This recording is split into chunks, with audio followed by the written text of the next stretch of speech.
My name is Claire. I am 32 years old and I work as a corporate bookkeeper for a mid-sized logistics company here in Ohio. For years, I trusted my husband with every single dollar I had. I believed in our marriage and our shared goals so deeply that I never once questioned him, not until I discovered he had emptied my life savings to fund a secret life with his mistress. But the infidelity was just the tip of the iceberg. The true devastation came later that same evening. Her husband called me out of the blue and said the stolen money was only the beginning.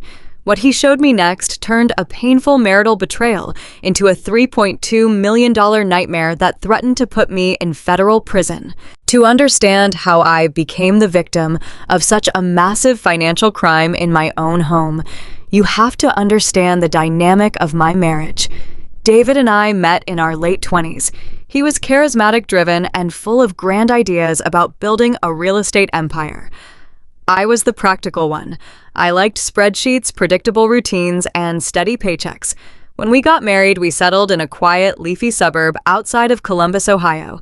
We had a clear plan. I would maintain my full-time corporate job to provide our health insurance and a stable foundation, while David launched his boutique real estate investment firm. The division of labor felt completely natural to me at the time.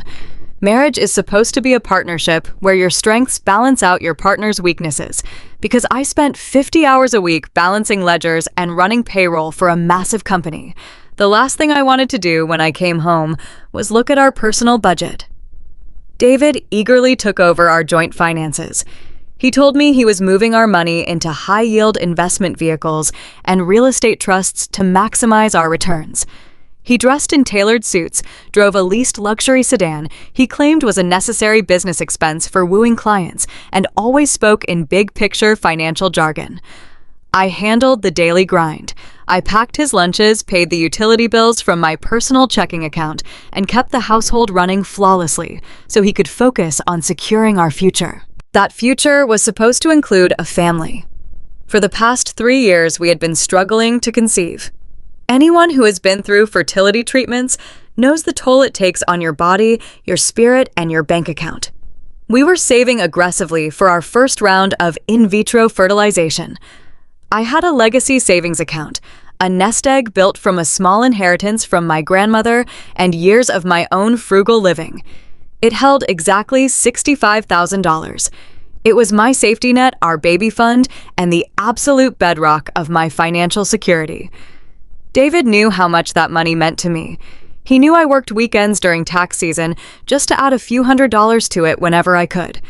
I trusted him with the login credentials because he linked it to his master financial dashboard to track our net worth. I never checked it myself. I had no reason to. I was a supportive, loving wife who believed the man sleeping next to me had my best interests at heart. The blindfold came off on a perfectly ordinary Tuesday afternoon. I was working from home, sitting at my kitchen island with a cup of lukewarm coffee. The house was completely quiet. David was supposedly downtown at a zoning board meeting for a new commercial property he was trying to acquire. I was clearing out my personal email inbox when I saw a promotional message from the Legacy Bank where I kept my savings. It reminded me that an old certificate of deposit was reaching its maturity date. I realized I had not logged into that specific banking portal in nearly 2 years. I decided to log in just to see how much interest the CD had accrued. The bank had updated its user interface, so it took me a few attempts to reset my password. When the dashboard finally loaded, I clicked on the Account Summary tab. I expected to see a balance hovering just above $65,000. Instead, the screen displayed a balance of $412. I blinked. I rubbed my eyes, assuming it was a glitch in the new system. I refreshed the page. The number did not change. A cold, heavy stone dropped into the pit of my stomach. My hands began to shake as I navigated to the transaction history. I am a corporate bookkeeper. I spend my days tracing missing funds and auditing expense reports. My professional instincts kicked in, overriding the rising panic in my chest. I expanded the ledger for the past 12 months. There it was. Exactly 6 months ago, right around the time David told me we needed to delay our IVF treatments, Because the real estate market was too volatile, a wire transfer had been initiated. Exactly $6,400 had been drained from my account in a single day. I clicked on the transaction details. The destination was a commercial checking account belonging to a limited liability company named Cypress Holdings. I had never heard of Cypress Holdings. David had never mentioned it. He had always been very vocal about his business ventures, proudly sharing the names of the LLCs he formed for various properties. Cypress Holdings was a ghost. I opened a new tab and accessed the Ohio Secretary of State Business Registry. My heart was pounding so hard I could hear the blood rushing in my ears. I typed Cypress Holdings into the search bar. The registry pulled up the articles of organization. The company had been formed 8 months ago. The registered agent was David, but he was not the only member listed on the filing. There was a secondary partner, Sarah Jenkins. I stared at the name until the letters blurred together. Sarah Jenkins was a local real estate agent David occasionally worked with. She was married. She came to our annual holiday party last year with her husband. She stood in my kitchen, drank my wine, and asked me detailed questions about my fertility struggles with a look of deep sympathy on her face. The shock was absolute. It bypassed anger and went straight to a clinical, terrifying clarity. David had not just made a bad investment. He had deliberately emptied my life savings, the money meant for our future child, and wired it to a shell company he co-owned with another woman. He had forged my digital authorization to bypass the bank's security protocols. He had robbed me blind while sitting across from me at the dinner table every night, complaining about how hard he was working for our family. I immediately connected my laptop to the wireless printer in the home office. I downloaded the wire transfer receipt, the bank statements, and the LLC registration documents. I could hear the printer spooling to life down the hall. I needed physical proof. I needed to hold the evidence in my hands before I confronted the man who had stolen my life.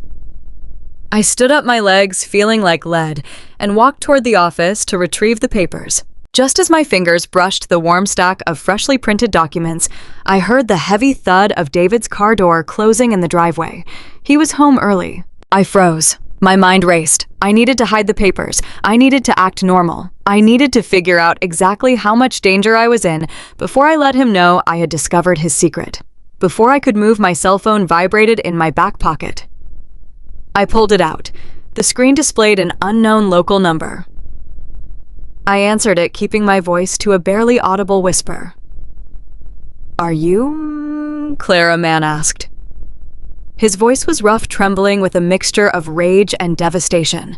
"Yes," I answered. "Who is this?" "You do not know me," he said.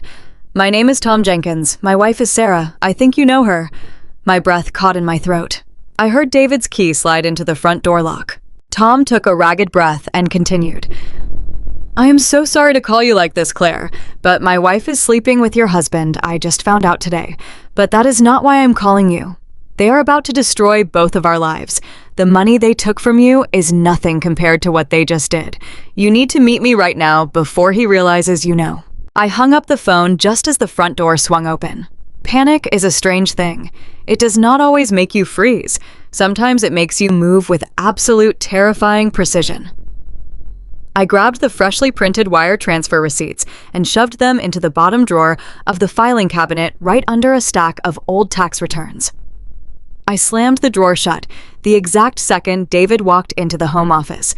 He was wearing his tailored charcoal suit, holding a leather briefcase, and smiling the same easy smile he had worn on our wedding day. He asked me how my afternoon was going. He leaned down and kissed the top of my head. He smelled like expensive cologne and peppermint. It took every ounce of willpower I possessed not to scream. I forced my hands to stay steady on the keyboard and told him I had a massive emergency. I lied and said the payroll software at work had completely crashed, and I needed to go to the corporate office immediately to manually run the night shift checks. David did not even blink.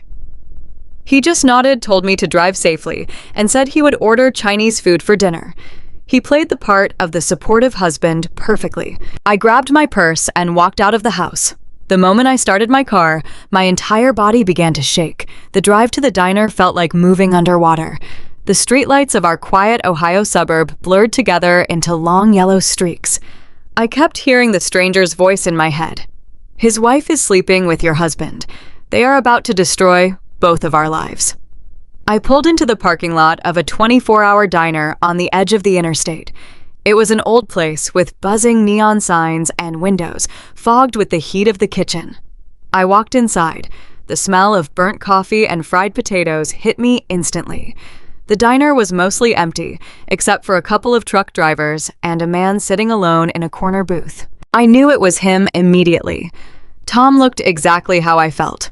He was a tall man in his late 30s, wearing a wrinkled button-down shirt. He had the kind of deep exhaustion in his eyes that only comes from your world ending abruptly.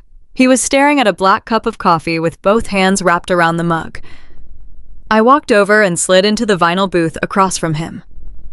We did not exchange pleasantries. We did not shake hands. He just looked at me and took a long, ragged breath. "I am an architect," he said quietly. "I notice details for a living. I should have noticed this." His voice was incredibly calm, but his hands were trembling as he reached into his leather satchel. I asked him how he found out. He told me it started with a toll road charge, a simple electronic toll receipt that arrived in the mail for Sarah's car. The timestamp placed her 3 hours north of Columbus. On a weekend, she swore she was at a local yoga retreat. That tiny inconsistency was the loose thread. Tom pulled at it, and the entire fabric of his marriage unraveled. He checked their joint credit card statements. He found charges for high-end dinners and boutique hotels that he had never seen. He hired a private investigator the very next morning.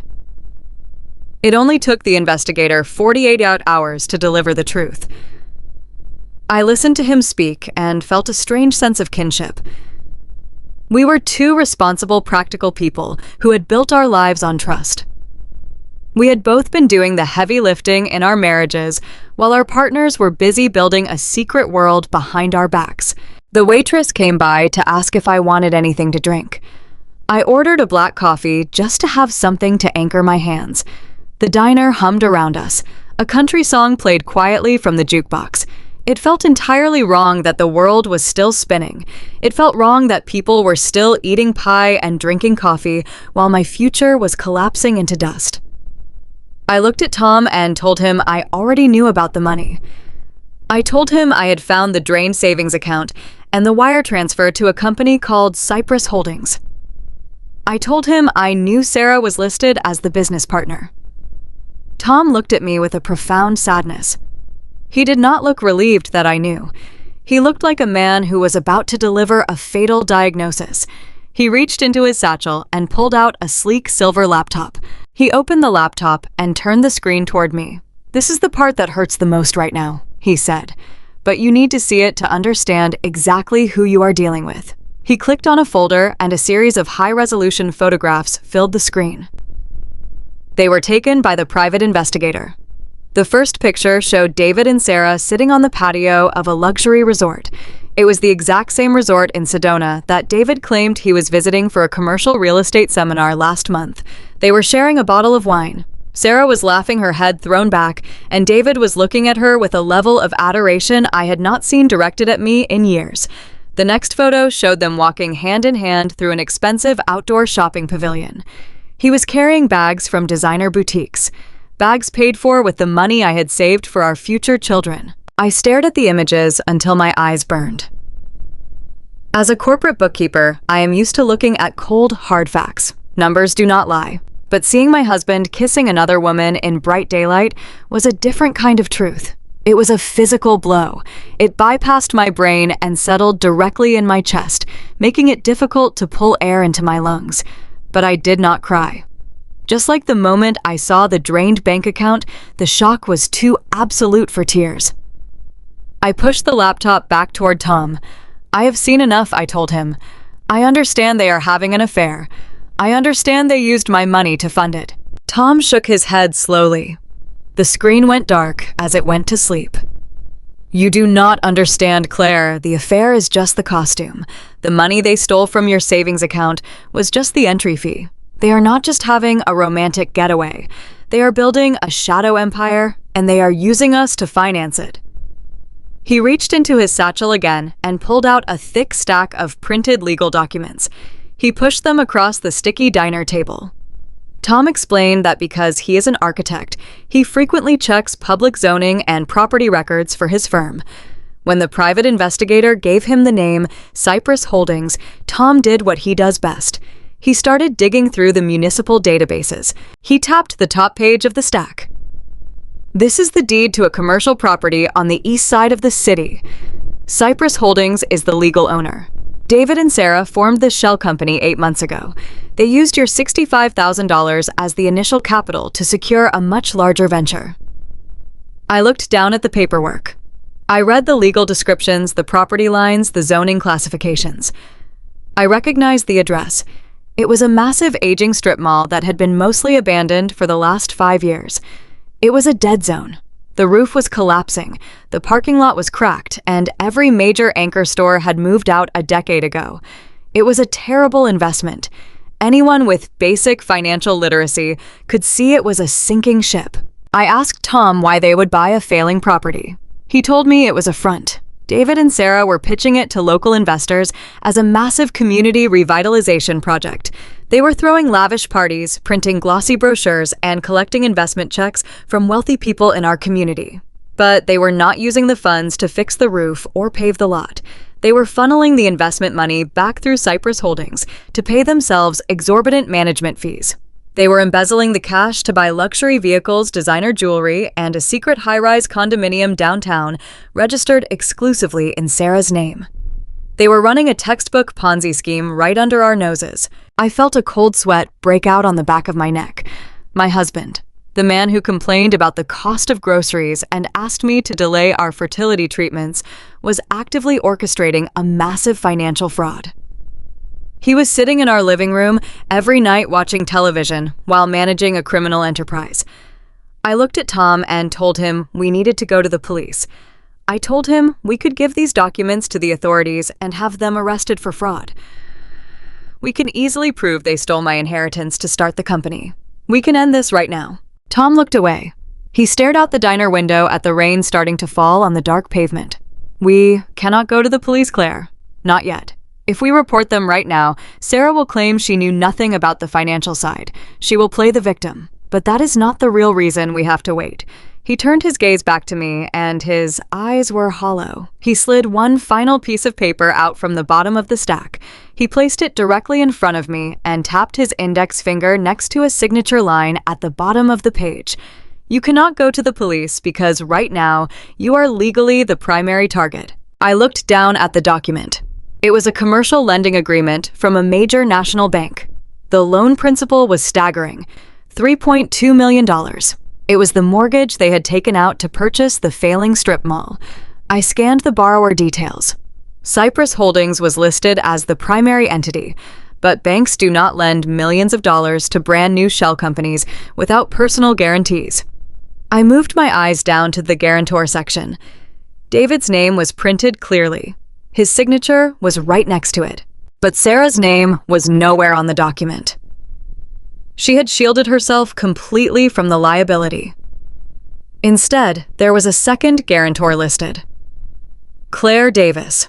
I stared at my own name. Right beside it was my signature. Except it was not my signature. It was a flawless, meticulous forgery.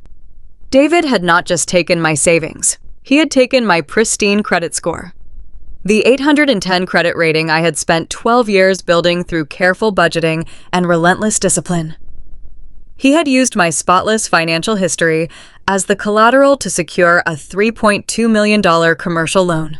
Tom's voice cut through the ringing in my ears. "The strip mall is bleeding money, Claire. They are not collecting rent, and the interest payments on a loan that size are enormous. They have been using the new investor money to cover the minimum payments, but the scheme is collapsing. The loan is about to go into default." The reality hit me with the force of a freight train.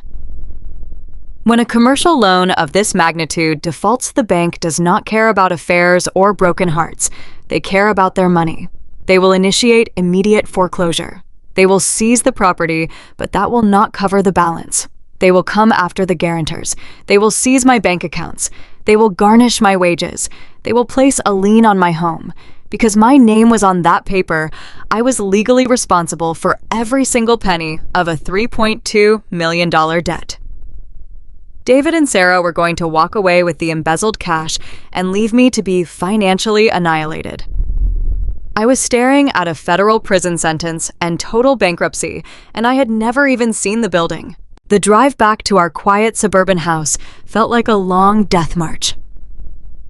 The rain beat against the windshield of my old Honda, blurring the streetlights into smeared streaks of yellow and red. My mind was spinning with the staggering weight of the number Tom had shown me at the diner. $3.2 million. It was a figure so massive it felt entirely abstract, until I remembered my own forged signature sitting at the bottom of that commercial lending agreement. I was no longer just a betrayed wife. I was the unwitting collateral in a massive financial crime. Every instinct in my body screamed at me to pack a bag, to drive to the police station, to call a lawyer. But Tom was right. If I tipped my hand now, David would destroy the evidence and leave me holding the debt. I had to go back into that house and look the devil in the eye without blinking. I navigated the familiar residential streets, feeling like an alien invader in my own neighborhood. The perfectly manicured lawns and glowing porch lights mocked me. Everything I thought was real was a carefully constructed stage set designed to keep me compliant. I pulled into the driveway and parked next to the luxury sedan David leased. I sat in the darkness of my car for a full 5 minutes, gripping the steering wheel until my knuckles turned white. I practiced breathing. In through the nose, out through the mouth. I needed to bury the panic deep down in my bones. I needed to become a ghost in my own life. I looked at the front door of the house we had bought together, the house I had spent countless weekends painting and decorating. It no longer felt like a home, it felt like a crime scene. I gathered my purse and stepped out into the damp night air, forcing my legs to move steadily up the concrete walkway. When I finally walked through the front door, the house smelled like the expensive Chinese takeout David had ordered. He was sitting at the kitchen island wearing a crisp white dress shirt with the sleeves rolled up to his elbows. He had a spreadsheet open on his laptop and a glass of red wine in his hand. He looked up when I walked in and gave me that perfect, easy smile. The same smile he used to charm investors and seduce his mistress. I felt a wave of nausea wash over me, but I swallowed it down. He asked me how the emergency payroll crisis went at work.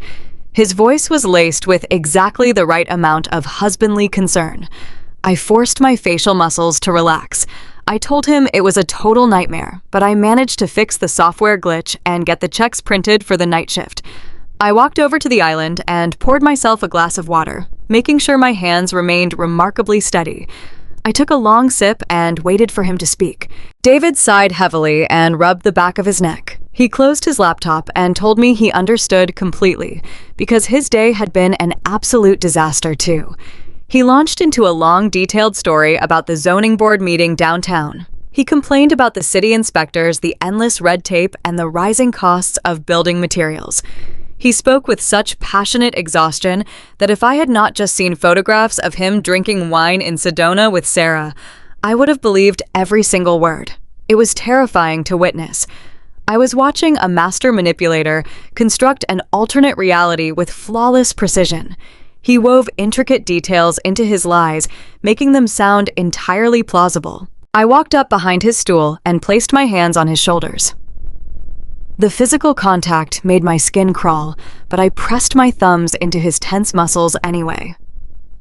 I asked him if he wanted to talk about it some more. I played the role of the endless well of support. I massaged the tension from his shoulders while he continued to complain about how hard he was working to provide for our future. He leaned back against me and closed his eyes. He told me the commercial real estate market was incredibly volatile right now, and his boutique firm was taking on a lot of unexpected overhead. Then he reached up and placed his hand over mine. He squeezed my fingers, and his voice softened into a tone of deep regret. He said he had been looking at our personal budget all afternoon while I was at the office. He said things were going to be extremely tight for the next 12 months, and he was deeply worried about our financial stability. He turned his head to look at me and delivered the final blow. He asked if we could delay our in vitro fertilization treatments for just one more year. He said bringing a baby into the world while his business was struggling would be irresponsible and unfair to the child. He promised me that by next summer, everything would be perfect and we could start our family without any financial stress hanging over our heads. The sheer audacity of his lie hit me like a physical punch to the gut. The money he claimed he was trying to save was already gone. It was sitting in a shell company, paying for Sarah to have designer jewelry and a secret downtown condo. He was actively stealing my future child to fund his affair, and he was asking for my permission to do it.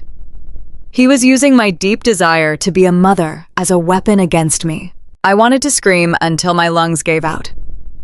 I wanted to grab the wine bottle and smash it against the granite counter. I wanted to tear down the walls of our kitchen, but I felt a cold, hard resolve settle over my heart. The fire of my anger compressed into a freezing, solid block of ice. I smoothed his hair and kissed the top of his head. I told him I understood completely. I told him we were a partnership, and whatever he thought was best for our finances, I would support, without question. He smiled brightly and thanked me for being such a wonderful, understanding wife. He said he was going to take a long hot shower and go to bed early because he was entirely exhausted from carrying so much weight on his shoulders. I stood in the kitchen and listened to his footsteps retreat down the hallway. I heard the bathroom door close and the shower water turn on. The facade had held. I had played my part perfectly. I had given him the exact reaction he wanted, but playing the part was not going to save me from federal prison. I watched the steam billow out from under the bathroom door and realized I was sharing a life with a stranger. For years, I had worshipped his dedication.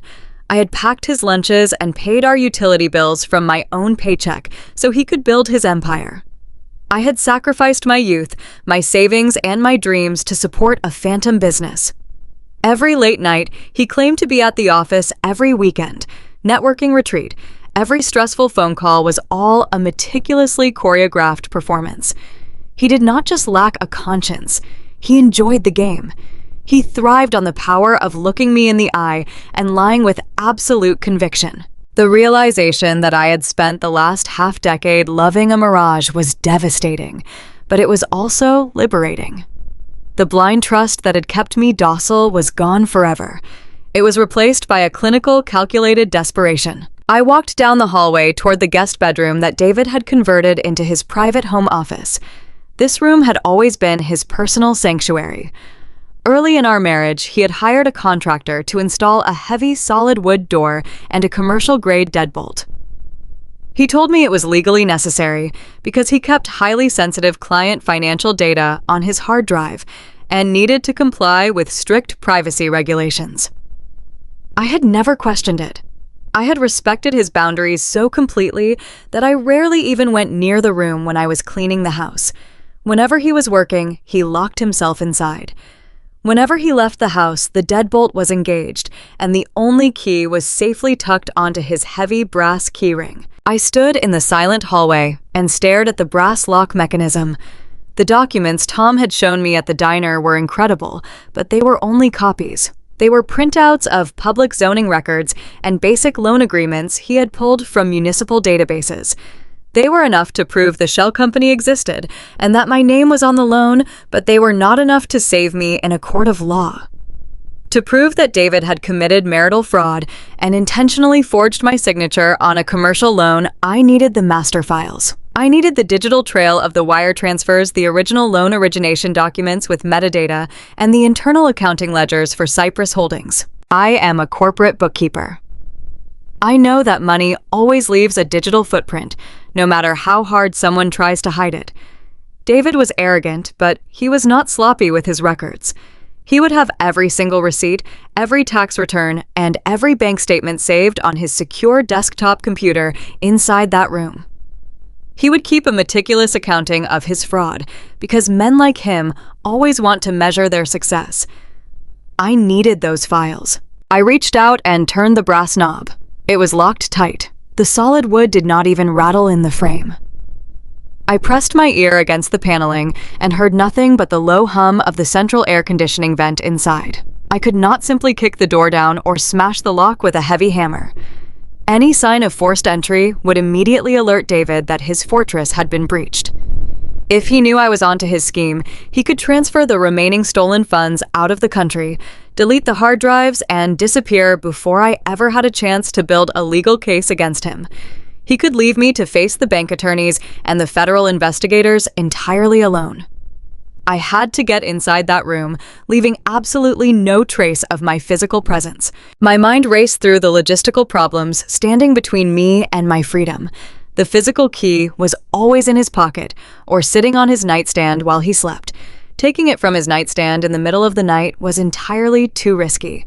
He was a very light sleeper, and the slightest metallic clink could wake him up and ruin everything. Even if I managed to get the door open, the computer itself would be protected by passwords and complex encryption software. As a corporate bookkeeper, I deal with cybersecurity protocols and data protection every single day. I know that people are creatures of habit. They reuse old passwords, they rely on predictable numerical patterns, and they leave digital backdoors open for their own daily convenience.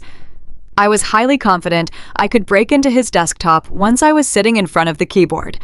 The real obstacle was the physical door and the ticking clock. I walked back to the kitchen and began to clean up the empty takeout containers. The water was still running loudly in the master bathroom. I needed a window of time. I needed at least 40 minutes entirely alone in the house to bypass the deadbolt breach. The computer copy the files onto a portable drive and lock everything back up exactly the way I found it. But David and I spent all our weekends together. We went to the grocery store together. We watched television together on the couch. We were the picture-perfect suburban couple to anyone looking from the outside. He rarely left the house on weekends unless he claimed to be meeting an important new client. And I could not predict when those fake client meetings would happen or how long they would last. I needed to manufacture an opportunity. I needed to create a scenario where he would leave the house completely relaxed, expecting me to be somewhere else or expecting me to be completely incapacitated. I thought about our rigid weekly routine. I thought about his extreme vanity and his absolute obsession with his public image in our town. He was deeply invested in appearing like a moral pillar of our local community.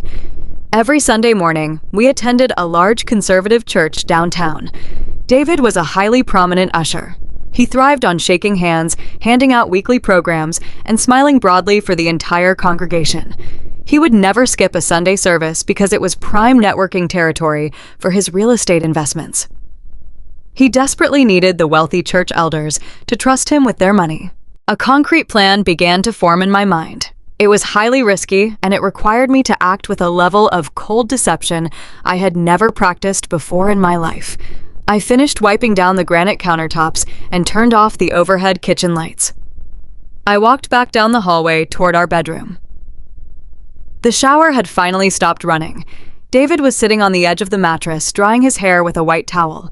I looked at him through the doorway and felt a profound sense of clarity wash away the remaining fear. The loving, supportive wife who had trusted him blindly died this afternoon in a sticky diner booth. She was gone forever. The woman standing in the hallway now was a corporate accountant preparing for a ruthless, hostile takeover. I was going to dismantle his entire life piece by piece, and it was going to start this Sunday. Sunday morning arrived with a bright and mocking sunshine that filtered through our bedroom blinds. In our quiet Ohio suburb, Sunday was not a day of rest. It was a day of performance. We attended a large conservative church that anchored our local community. For David, church was never about spiritual growth or quiet reflection. It was prime networking territory. He was a prominent usher, and he wore that title like a prestigious military badge of honor. He thrived on standing at the heavy oak doors, shaking hands, handing out weekly programs, and smiling broadly at the wealthy elders he desperately needed to fund his real estate investments. His public image was everything to him. I sat at my vanity mirror at 7 in the morning, applying my makeup with a steady, practiced hand. I watched David in the reflection, adjusting his expensive silk tie and admiring his own profile. He looked rested, confident, and entirely at peace. I had barely slept. Every time I closed my eyes, I saw the forged signature on that commercial lending agreement Tom had shown me, but I knew that survival required absolute discipline. I put on my conservative navy dress, smoothed my hair, and played the role of the devoted, supportive wife. We drove to the service in his leased luxury sedan. He spent the entire 10-minute drive talking about a potential investor he needed to corner after the sermon. Our house was located just 6 blocks from the church property. It was a beautiful walk through tree-lined streets, and we often strolled home together when the weather was nice. That geographic detail was the entire foundation of my strategy. When we walked into the grand sanctuary, the air was heavy with the scent of expensive perfume and polished wood. David immediately left my side to take his position at the center aisle. He slapped backs, shook hands, and laughed at the senior pastor's jokes. I took my seat in our usual pew near the front. I greeted our neighbors with a warm smile, asking about their children and exchanging pleasantries. I was meticulously building my alibi, making sure dozens of people saw me in my pew. The organ swelled and the congregation rose for the opening hymn. We stood shoulder to shoulder holding the heavy hymnals. David was singing loudly, his chest puffed out, projecting the image of a righteous family man. I waited for the second verse to begin. Then I put my hand to my temple and let out a sharp, audible gasp. I stumbled slightly, bumping hard into his shoulder. David looked down at me, his perfect smile faltering into a frown of annoyance. He whispered to ask what was wrong. I squeezed my eyes shut and pressed the heels of my hands against my forehead. I told him a migraine was hitting me with blinding force. I have a medical history of optical migraines, so the lie was perfectly grounded in our shared reality. I began to take short, shallow breaths, acting as though the bright stained glass windows were piercing my skull with hot needles. I told him I was losing my peripheral vision and needed to go home immediately to take my prescription medication before the severe nausea started. He looked toward the back of the sanctuary. The head usher was waving at him to help collect the offering plates. The conflict on his face was brief and entirely selfish. He did not want to leave his post. He did not want to miss his chance to impress the local investors sitting 3 rows behind us. I placed a trembling hand on his arm and whispered that I would just walk home. I told him the crisp morning air would do me good, and there was absolutely no reason for him to miss the rest of the service. He looked incredibly relieved. He kissed my cheek, told me to rest in a dark room, and promised to bring me some soup after he finished his networking. He turned his back on me before I even reached the center aisle. I walked out of the heavy church doors, keeping my head down and my steps slow until I was completely out of sight. The moment I turned the corner onto our street, my posture changed. The fake migraine vanished instantly. My heart began to pound with a frantic, heavy rhythm, but my mind was coldly focused. I kicked off my sensible church heels and broke into a fast jog in my stocking feet. I had exactly 45 minutes before the final blessing was given and the congregation was dismissed. 45 minutes to bypass a heavy solid wood door, steal a digital mountain of financial evidence, and lock it all back up without leaving a single trace. I unlocked our front door and rushed straight to the kitchen. I had prepared for this moment yesterday afternoon while David was at the gym. I had gone to a local hardware store 2 towns over and purchased a small basic lock-picking set and a tension wrench paying in cash. I had spent hours watching online tutorials on my phone, hiding in the laundry room to learn how to manipulate a standard tumbler lock. David had installed a commercial-grade deadbolt on his office door, but he had made a critical, arrogant mistake.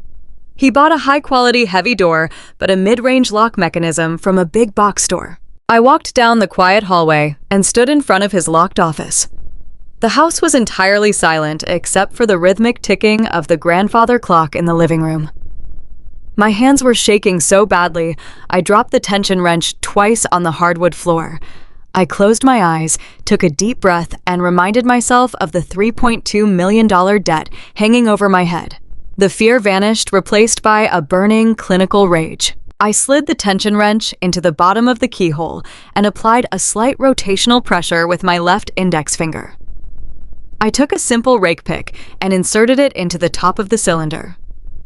I moved the pick back and forth, scrubbing the brass pins, just like the tutorial had demonstrated.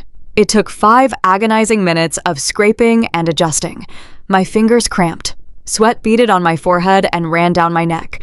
Then I felt a tiny microscopic shift inside the mechanism. I adjusted the tension, applied one final upward push, and the cylinder turned. The heavy deadbolt clicked open with a loud metallic snap that echoed in the empty house. I pushed the door open and stepped into his private sanctuary. The room was dark with the heavy wooden blinds tightly drawn. The air smelled like stale coffee and his expensive cologne.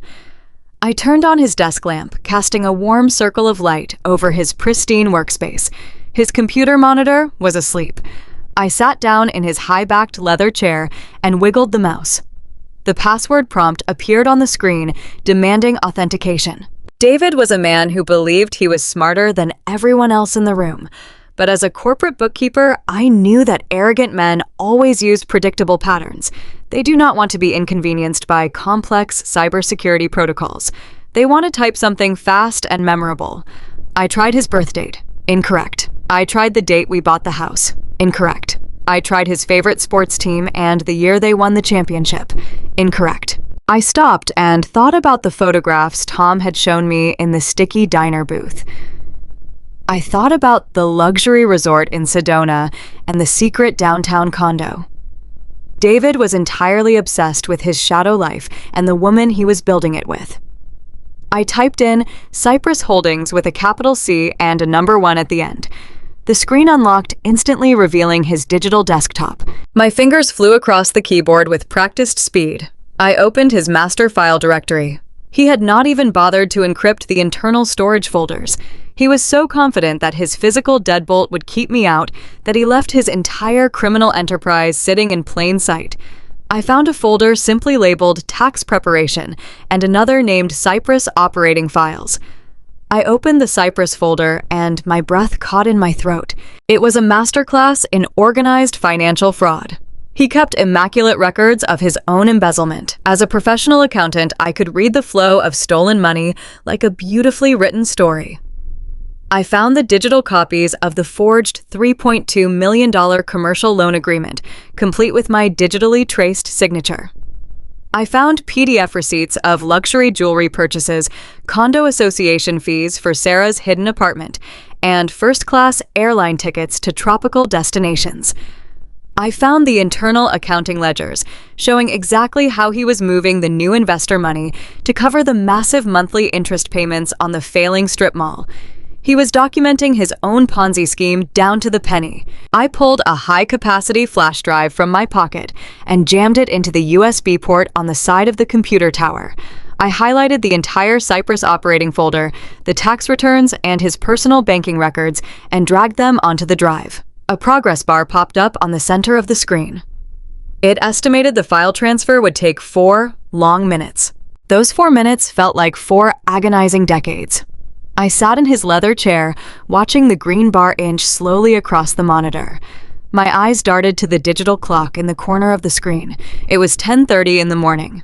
The senior pastor usually wrapped up his sermon around this precise time. David would be moving toward the heavy sanctuary doors to shake hands and chat with the departing congregation. I calculated the walking distance from the church to our front door. If he left early, I would have almost no warning. The transfer hit 50%. I scanned the physical desk while I waited for the files to copy. I noticed a stack of unopened mail sitting next to his laser printer. I carefully lifted the top envelopes without disturbing their order. They were past due notices from the commercial lender. The bank was threatening immediate foreclosure action and property seizure. Tom had been absolutely right. The scheme was collapsing faster than David could manage. If I did not secure this evidence today, the bank attorneys would come after my wages, my savings, and my home by the end of the month. The green bar crawled to 80%. I shifted my weight, ready to pull the drive the exact second it finished. I needed to wipe the recent documents history, shut down the computer, and properly reset the deadbolt before I retreated to the master bedroom to play the sick wife. 90%. The computer fan hummed loudly in the quiet room, sounding like a jet engine in my ears. The progress bar hit 98%. Then it paused. The system seemed to hang on a large batch of scanned legal documents. I tapped my fingers frantically against my knee, silently praying for the green line to move. Then I heard it. The heavy, unmistakable crunch of tires rolling onto the gravel driveway right outside the closed blinds. My heart stopped completely. I heard a car door slam shut. It was far too early. The service was not over yet. David had decided to play the role of the incredibly devoted husband and come home early to check on his ailing wife. I heard his heavy, familiar footsteps walking up the concrete front porch stairs. The metal latch of the front door clicked loudly, echoing down the quiet hallway. "Claire, are you awake, honey?" His voice called out, echoing through the house. I was sitting frozen in his leather chair. The flash drive was still blinking rapidly at 98%. The heavy wooden door to the office was wide open. There was only one hallway leading back to the master bedroom, and David was already walking down it. I was completely trapped. I sat absolutely frozen in the heavy leather chair while my husband called my name from the front hallway. The digital progress bar on the computer screen hovered at exactly 98%. The cooling fan inside the desktop machine hummed a quiet song of urgency, breaking the silence of the dark office. My heart pounded so hard I could actually feel it vibrating in my teeth.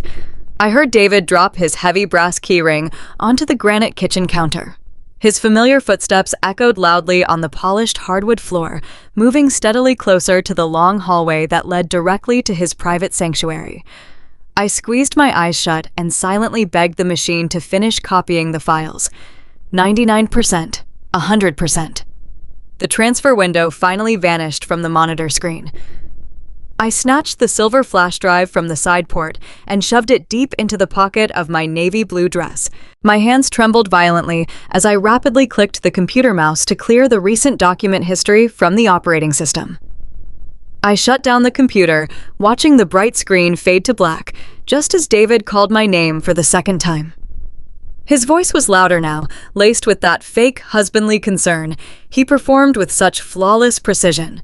He was standing right outside the bedroom door at the end of the hall. I had only seconds left before he realized I was not in bed. I slipped out of his leather chair and moved silently across the thick office carpet in my stocking feet. I did not dare go back through the main door because he would spot me the moment he stepped into the hallway. Instead, I used the secondary door that connected his office to the guest bathroom. I turned the brass knob incredibly slowly, preventing the metal mechanism from making any clicking sound. I stepped into the dim bathroom and pulled the door shut tight behind me. I heard his heavy office deadbolt rattle less than 2 seconds later. I held my breath, pressing my back flat against the cool tile wall. I heard him let out a long, heavy sigh, a sound of mild annoyance, finding his sacred workspace entirely empty. He pulled the office door shut, locking the deadbolt back into place. I used that metallic sound to cover the noise of my own desperate movement. I opened the bathroom door leading to the main hallway and practically dove into our master bedroom. I threw off my navy dress and kicked my sensible shoes deep into the closet. I dove under our thick down comforter, fully dressed in my undergarments, pulling the heavy sheets all the way up to my chin. I closed my eyes tight and focused entirely on taking shallow, uneven breaths to mimic someone in deep pain. The bedroom door creaked open slowly. David stepped inside, bringing the distinct smell of outside air and expensive peppermint cologne into the quiet room. He walked slowly to the edge of the mattress. I forced my eyelids to flutter open, looking up at him with a perfectly crafted expression of pure agony. I squinted as if the dim light spilling from the hallway was piercing my skull with hot needles. I asked him what he was doing home from church so early.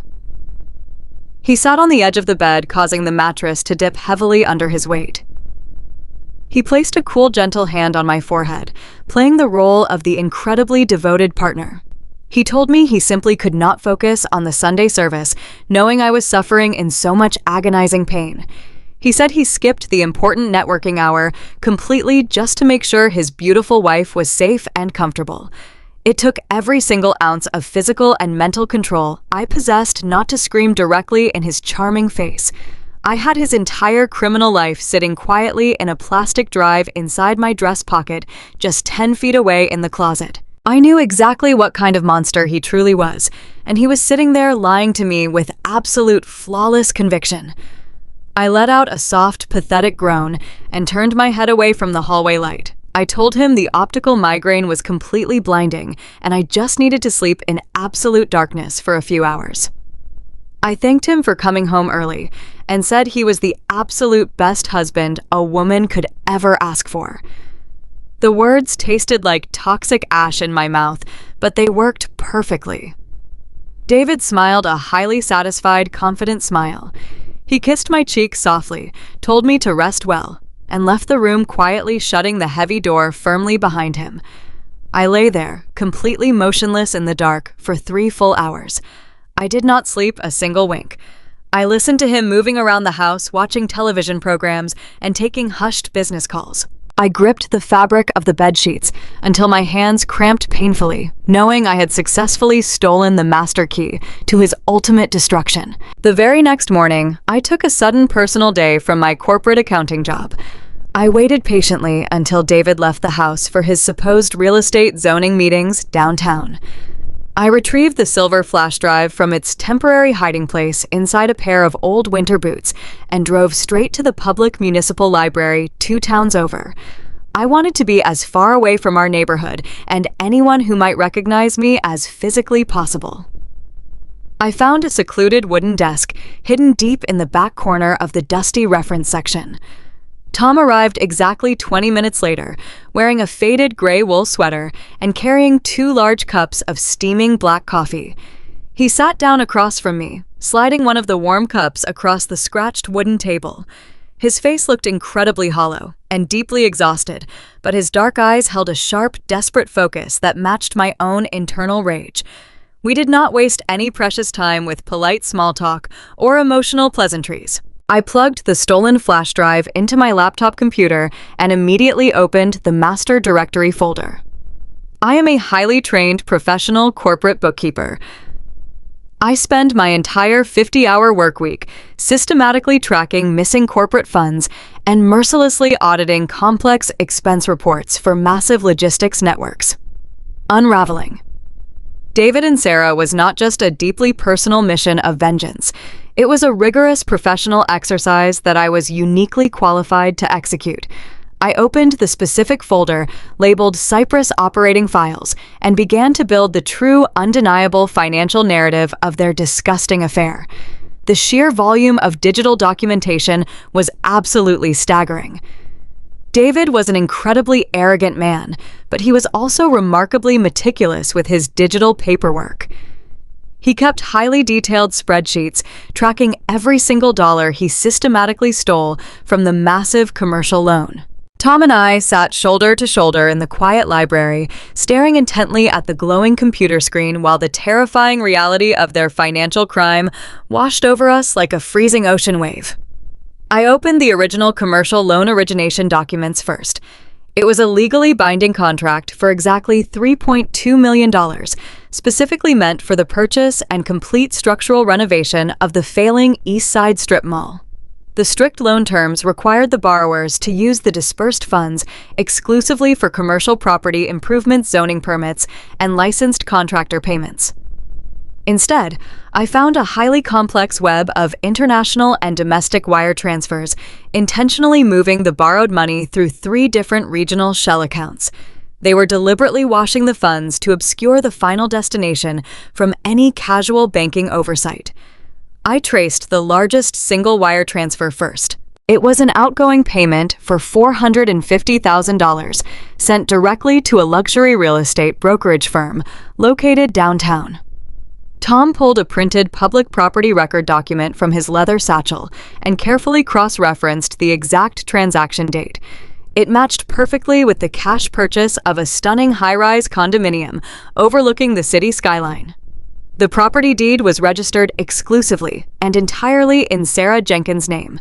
They had used my forged signature and my pristine credit score on a massive commercial debt to buy a luxury love nest entirely in cash. But the shocking embezzlement did not stop there. I opened another detailed spreadsheet, brazenly labeled vehicle and transport expenses.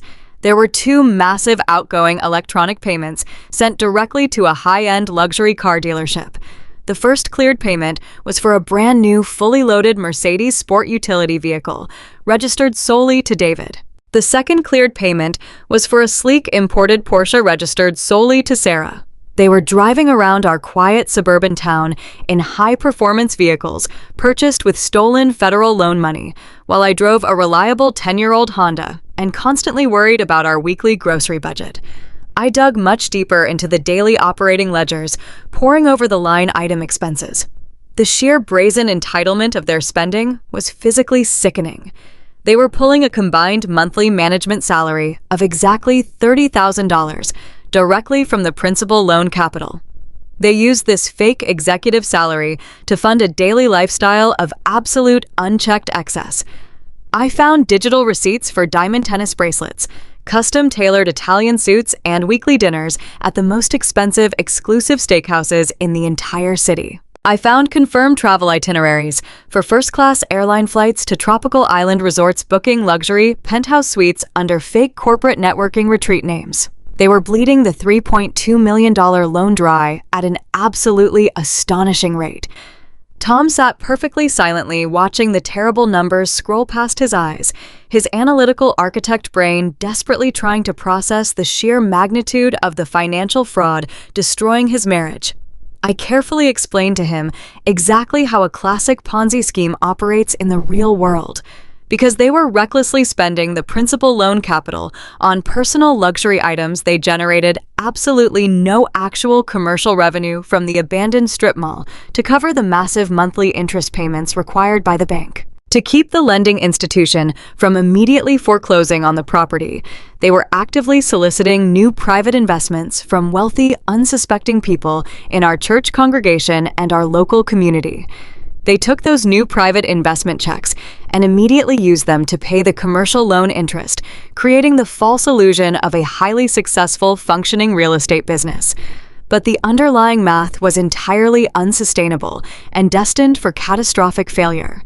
The flow of new investor money was rapidly slowing down as people began asking to see construction progress. The massive monthly interest was eating them alive. I showed Tom the projected quarterly cash flow statement David had secretly created for the upcoming months. The final numbers were painted entirely in bright red font. The primary Cypress Holdings checking account was dangerously close to hitting zero. They were completely out of stolen money. David and Sarah had built a glittering shadow empire on a crumbling foundation of lies, and the entire massive structure was about to collapse directly on top of my head. I closed the silver laptop and looked directly at Tom. The heavy silence in the public library felt completely suffocating. We finally had the concrete evidence we desperately needed to prove the massive fraud, but the ticking timeline was far more aggressive than I had originally feared. When I returned to my quiet suburban home that evening, the final devastating piece of the financial nightmare was waiting for me inside the metal mailbox. It was a thick envelope sent via certified priority mail from the major commercial lending institution. I tore the thick paper open, standing alone in the damp driveway. The bold black letters, printed on the very first page, confirmed my absolute worst fear. The massive commercial loan was officially 60 days past due. The aggressive bank was terminating the standard grace period and actively preparing to initiate immediate legal foreclosure proceedings.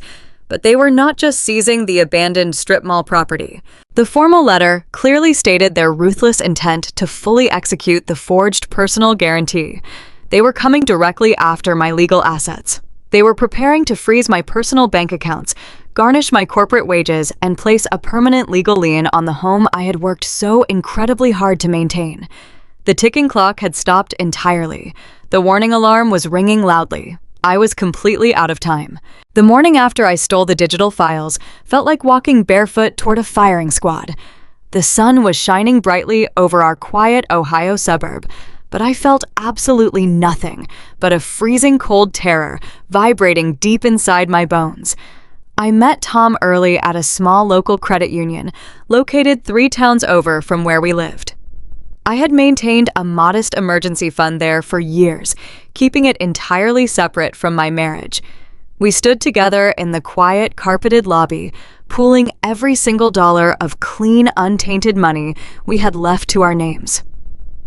Between my meager safety net and the cash Tom had quietly withdrawn from his personal architectural business account, we scraped together exactly $30,000. It was a staggering amount of money to hand over to a total stranger. I had never written a check that large in my entire life. My hand physically shook as the bank teller handed over the certified cashier's checks, but we were not buying a standard service. We were buying a weapon.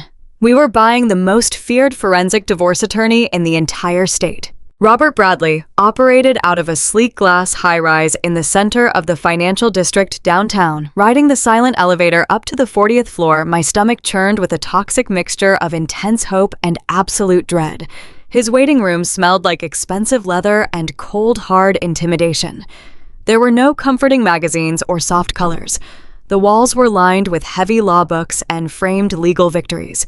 When Tom and I were finally ushered into his massive corner office, Robert did not offer us warm smiles or sympathetic platitudes. He was a shark swimming in a bespoke charcoal wool suit. He possessed cold, calculating gray eyes that seemed to strip away all human emotion and focus entirely on the raw mechanics of financial destruction. We sat in heavy leather chairs across from his polished mahogany desk.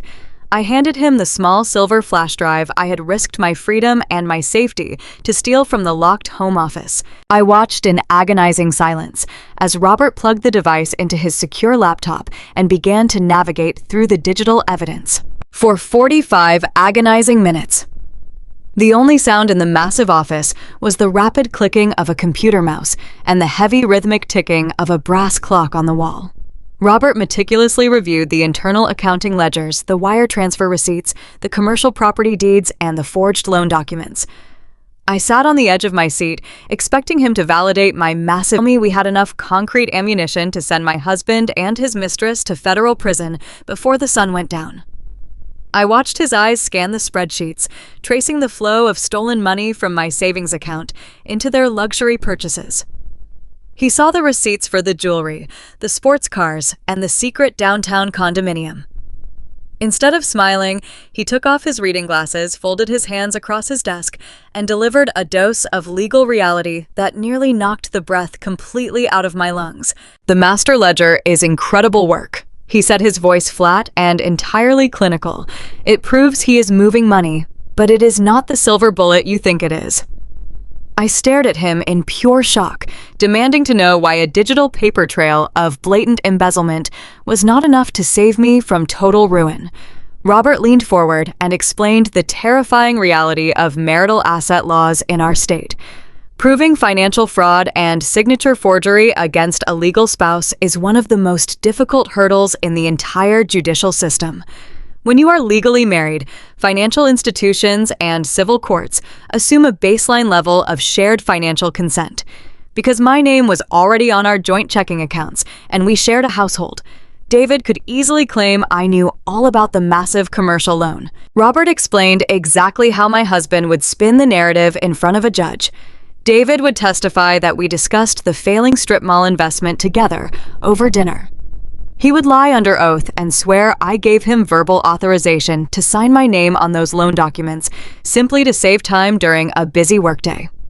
He would confidently argue that the missing life savings and the massive commercial debt were not the result of malicious fraud, but simply a joint marital investment strategy that unfortunately went bankrupt due to a poor real estate market. And the most terrifying part was that the commercial bank would eagerly support the lie David told. The lending institution desperately wanted their $3.2 million back. They would much rather hold a working corporate professional like me fully liable for the massive debt than admit their own highly paid loan officers completely failed to verify a signature on a multi-million-dollar mortgage. I felt a freezing wave of absolute despair wash over my entire body. I had risked everything to break into that home office. I had played the role of the devoted sick wife while harboring a criminal secret. I had done everything perfectly, and it still was not enough to shield me from the crushing weight of a $3.2 million foreclosure. I looked at Tom, who was staring blankly at the floor, his analytical architectural mind struggling to process the structural collapse of our entire legal case. I asked Robert what we were supposed to do. I asked him how I could possibly survive this living nightmare if the truth was not enough to protect me from federal prison. Robert looked directly into my eyes, and his expression hardened into something truly ruthless. He told us that gathering secret documents was a good start, but it was entirely passive. If we wanted to destroy a master manipulator, we had to force him to destroy himself. We needed something absolutely bulletproof that could never be explained away as a simple marital misunderstanding. We needed David to voluntarily admit to the financial fraud. We needed him to confess that he orchestrated the entire scheme and forged my signature entirely without my knowledge, and we needed that confession captured permanently in writing or on tape. Robert told me I had to go back into my house and manufacture a crisis so severe that my husband would panic and put his own guilt on the official record. I drove back to our quiet suburban neighborhood with a dangerous new assignment echoing loudly in my mind. I was no longer just a betrayed wife gathering evidence in the shadows of my own home. I was an active operative setting a high-stakes psychological trap inside my own living room. I needed to engineer a financial emergency that would directly threaten the foundation of his fragile shadow empire. I needed a lie so believable and so terrifying that it would force him to scramble in the dark and make a fatal mistake. I parked my reliable old car in the driveway, took a deep breath of the crisp afternoon air, and walked through the front door, ready to execute the performance of my entire life. I spent the next 3 hours meticulously setting the stage for my grand deception. As a corporate bookkeeper, I knew exactly what realistic business documents looked like. I pulled out my laptop and drafted a highly detailed fake business plan complete with projected quarterly earnings and estimated overhead costs. I printed out dozens of pages of generic market research, local commercial leasing rates, and independent contractor tax structures. I spread the thick stacks of paper across our granite kitchen island, making my sudden entrepreneurial ambition look entirely authentic and thoroughly researched. I left highlighters and pens scattered around the documents to make it look like I had been studying them all day. I brewed a fresh pot of coffee and waited patiently for the sound of his tires on the gravel driveway. When David finally walked through the front door that evening, he was in a fantastic mood. He was wearing his tailored gray suit and carrying a bottle of expensive red wine, no doubt purchased with the stolen investor funds he was desperately trying to juggle to keep his Ponzi scheme afloat. He smiled brightly, kissed my cheek, and asked what all the paperwork was for. I poured myself a cup of coffee, keeping my hands perfectly steady and my breathing calm. I looked him directly in the eye and delivered my carefully rehearsed script. I told him I had experienced a massive professional breakthrough. I lied and said my corporate logistics company was undergoing a hostile restructuring, and I had decided it was the perfect moment to leave and start my own independent bookkeeping consultancy. I spoke with fierce passion and unshakable confidence. I told him I was finally ready to build my own empire just like he was building his. David chuckled his familiar patronizing laugh. He set his wine glass down on the counter and immediately tried to talk me out of it. He played the role of the protective, seasoned businessman, warning me about the severe dangers of volatile markets and unpredictable overhead costs. He gently suggested I was simply not cut out for the intense, crushing stress of business ownership. He told me I lacked the ruthless edge required to survive in the corporate jungle, and that I should stay at my corporate job where it was safe and predictable. It was infuriating to listen to him belittle my intelligence while he was secretly using my pristine credit score to fund his criminal lifestyle. But I swallowed my burning rage and pushed back harder, leaning directly into his arrogant assumptions. I told him the decision was already finalized and the initial process was already in motion. Then I dropped the heavy steel hammer. I told him I had already spoken to a federal commercial lender about securing a massive small business loan to lease a downtown office space and hire a full staff of junior accountants. I casually mentioned that because of the massive principal amount, I was requesting the federal lender required an incredibly comprehensive background investigation. I took a slow, deliberate sip of my coffee and told him they were going to run a full FBI-level forensic credit check on my personal Social Security number by the end of the week. I explained that this intense audit would uncover every single financial account, every open line of credit, and every commercial liability attached to my name anywhere in the country to verify I had absolutely no hidden debts. I watched his confident, handsome face completely shatter. It was the most satisfying, beautiful thing I had ever witnessed in my entire life. The color drained entirely from his cheeks, leaving his skin a sickly pale gray. His jaw slackened and his eyes darted rapidly back and forth as his brain desperately tried to process the catastrophic threat I had just casually dropped on the kitchen counter. He knew exactly what a forensic credit check would reveal. It would instantly trigger a massive red alert, highlighting the $3.2 million commercial strip mall loan currently sitting in severe default under my forged signature.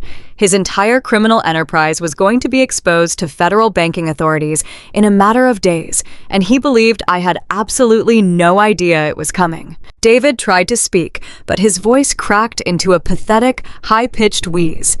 He cleared his throat and frantically attempted to backtrack. He started pacing across the kitchen floor, throwing out wild, desperate reasons why I needed to cancel the loan application immediately. He told me interest rates were historically terrible and that taking on debt right now would destroy our financial future. He told me federal loans were a trap designed to bankrupt small business owners. He even tried to manipulate my emotions by bringing up our difficult fertility journey, saying a new business would completely ruin our chances of starting a family because of the crushing stress. I sat there, perfectly still, letting his desperate lies wash over me like warm rain. I told him I appreciated his concern, but my mind was made up, and the credit authorization forms were already signed and submitted. I watched him stumble backward out of the kitchen, his breathing shallow and rapid, desperately needing to call his mistress. The trap was set perfectly, and the monster had just swallowed the bait whole. The silence in the kitchen was absolute. I watched my husband stare at the granite countertop as if the stone had suddenly turned to glass. I had just told him about the intense federal background check required for my fabricated business loan, and the color had entirely drained from his face. He looked like a man standing on the trapdoor of a gallows, waiting for the heavy lever to be pulled. His chest rose and fell in rapid, shallow breaths. For years, I had completely believed his confident facade. I had thought he was a brilliant, fearless entrepreneur who handled high-stakes pressure with effortless grace. But looking at him now, I saw nothing but a panicked thief, realizing the exits were suddenly bolted shut. He desperately tried to recover his composure. He forced a laugh that sounded like dry leaves scraping across wet concrete. He walked toward me and placed his hands heavily on my shoulders. His palms were cold and damp with nervous sweat. He told me I was making a massive, catastrophic mistake. He said my comfortable corporate job had completely sheltered me from the brutal reality of commercial debt and ruthless market fluctuations. He spent the next 45 minutes pacing across our polished hardwood floors, systematically tearing down my professional competence and my basic intelligence. He reminded me of every minor miscalculation I had ever made during our marriage. He told me I lacked the vicious edge required to survive outside a cubicle. He said I was far too emotional to handle a staff of junior accountants and warned that my naive business idea would bankrupt our family within 6 months. It was a terrifying masterclass in psychological manipulation. If I had not seen the forged loan documents with my own eyes earlier that week, I would have believed every single word he said.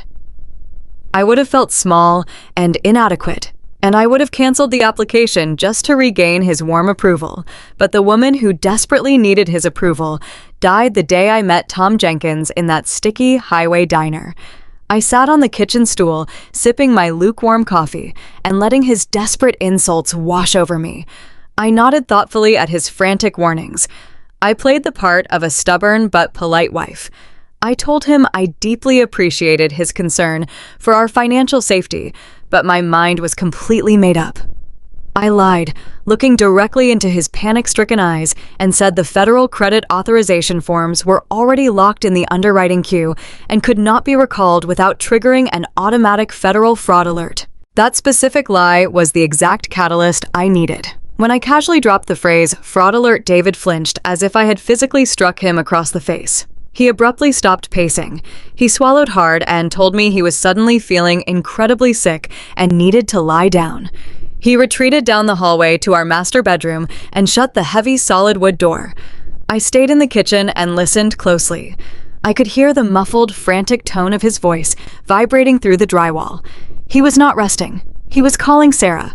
He was calling his mistress to tell her their $3.2 million shadow empire was about to be exposed by a routine background check. Over the next 3 days, the atmosphere in our quiet Ohio home became a suffocating pressure cooker of unspoken terror. David completely stopped sleeping. I would wake up at 2 in the morning to find his side of the mattress empty and cold. I would quietly walk down the dark hallway and see the pale yellow light glowing beneath his locked office door. He was scrambling in the dark. He knew he had less than a week before the imaginary federal agents pulled my pristine credit report and found a massive commercial mortgage in severe default. He could not stall the bank any longer. He had to sever my name from that toxic debt immediately before the federal investigators connected the dots. Because I had successfully cloned his entire hard drive during the Sunday church service, I had captured all of his saved passwords and digital login credentials. I had purchased a secure secondary laptop with cash and kept it hidden inside the spare tire compartment of my reliable old Honda. While David was supposedly out at long zoning board meetings, I sat in my parked car at the local grocery store, tapping into his newly established Cypress Holdings corporate email account. I watched his desperate survival strategy unfold in real time right on my screen. No reputable financial institution would ever refinance a failing abandoned strip mall that was already 60 days past due. David knew this better than anyone. He was completely out of legitimate legal options. I read the frantic, heavily worded emails he sent to a dark network of shady private commercial lenders across the country. He was desperately looking for a hard money bridge loan. These are highly aggressive short-term commercial loans with exorbitant interest rates specifically designed for desperate real estate investors who need immediate liquid capital and cannot pass standard banking underwriting protocols. David was actively begging these private lenders to take over the $3.2 million debt under his exclusive ownership. He was offering them highly predatory terms, willingly agreeing to pay triple the standard interest rate just to close the loan and remove my name from the property title before Friday morning. Watching him operate was both terrifying and incredibly validating. He was willingly throwing away his entire financial future just to cover up his initial crime. On Wednesday afternoon, I hit the refresh button on his inbox, and a new message populated at the very top of the screen. A private equity group operating out of a strip mall in Nevada had agreed to underwrite the massive commercial bridge loan. They were willing to pay off the original default and assume the mortgage under the Cypress Holdings corporate umbrella, but they had one major non-negotiable legal requirement. I leaned closer to the steering wheel, staring intently at the glowing screen while rain beat against my windshield. The Nevada lender had noticed a glaring legal discrepancy in the original loan origination paperwork. They saw that Claire Davis was listed as a primary personal guarantor on the first mortgage, but was entirely absent from the new refinancing application. Shady private lenders are entirely ruthless, but they are not stupid. They know that angry, betrayed spouses can claim severe financial injury and easily tie up commercial properties in endless divorce litigation. They wanted absolute legal protection before they wired $3 million to cover a bad investment. The Nevada lender sent an email attachment clearly labeled sworn affidavit of sole benefit. They required David to sign a legally binding declaration under penalty of federal perjury. The document explicitly stated that the original commercial loan was secured without the knowledge or financial participation of his legal spouse. It required him to formally swear that Claire Davis received zero financial benefit from the dispersed commercial funds and that David alone utilized the stolen money for his independent corporate ventures. The lender needed this specific document to legally indemnify themselves against any future lawsuits I might file regarding marital asset dissipation and fraud. My breath caught completely in my throat. This was the exact scenario Robert Bradley, our ruthless forensic attorney, had instructed me to engineer. We desperately needed David to voluntarily admit to the financial fraud in writing. We needed an ironclad, legally binding confession that could bypass the complex marital asset laws currently protecting him from criminal forgery charges. And here, it was sitting quietly in his digital inbox, disguised as a standard annoying refinancing requirement. I knew David was panicked beyond rational thought. I knew he was not sleeping, and his critical thinking skills were entirely compromised by the ticking clock of my fake federal background check. He saw the required affidavit not as a deadly legal trap, but as the final golden key to his salvation. He truly believed that if he just signed this one annoying piece of paperwork, the Nevada lender would clear the massive default, my credit report would come back perfectly clean, and his secret luxurious life with Sarah would remain completely hidden in the shadows. On Thursday morning, David told me he had an emergency meeting with a structural building inspector across town. I kissed his cheek and told him to have a wonderful, productive day. The absolute moment his luxury-leased sedan pulled out of our gravel driveway, I called Tom Jenkins. I told him David was finally on the move. Tom had taken the entire week off from his architectural firm to help me. He was parked 2 blocks away in a rented gray sedan that David would never recognize.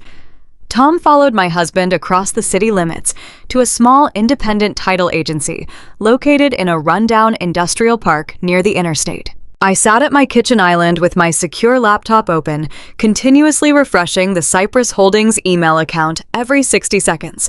My hands trembled violently as I watched the digital clock in the lower corner of my screen. 10:15. 10:30. 10:45.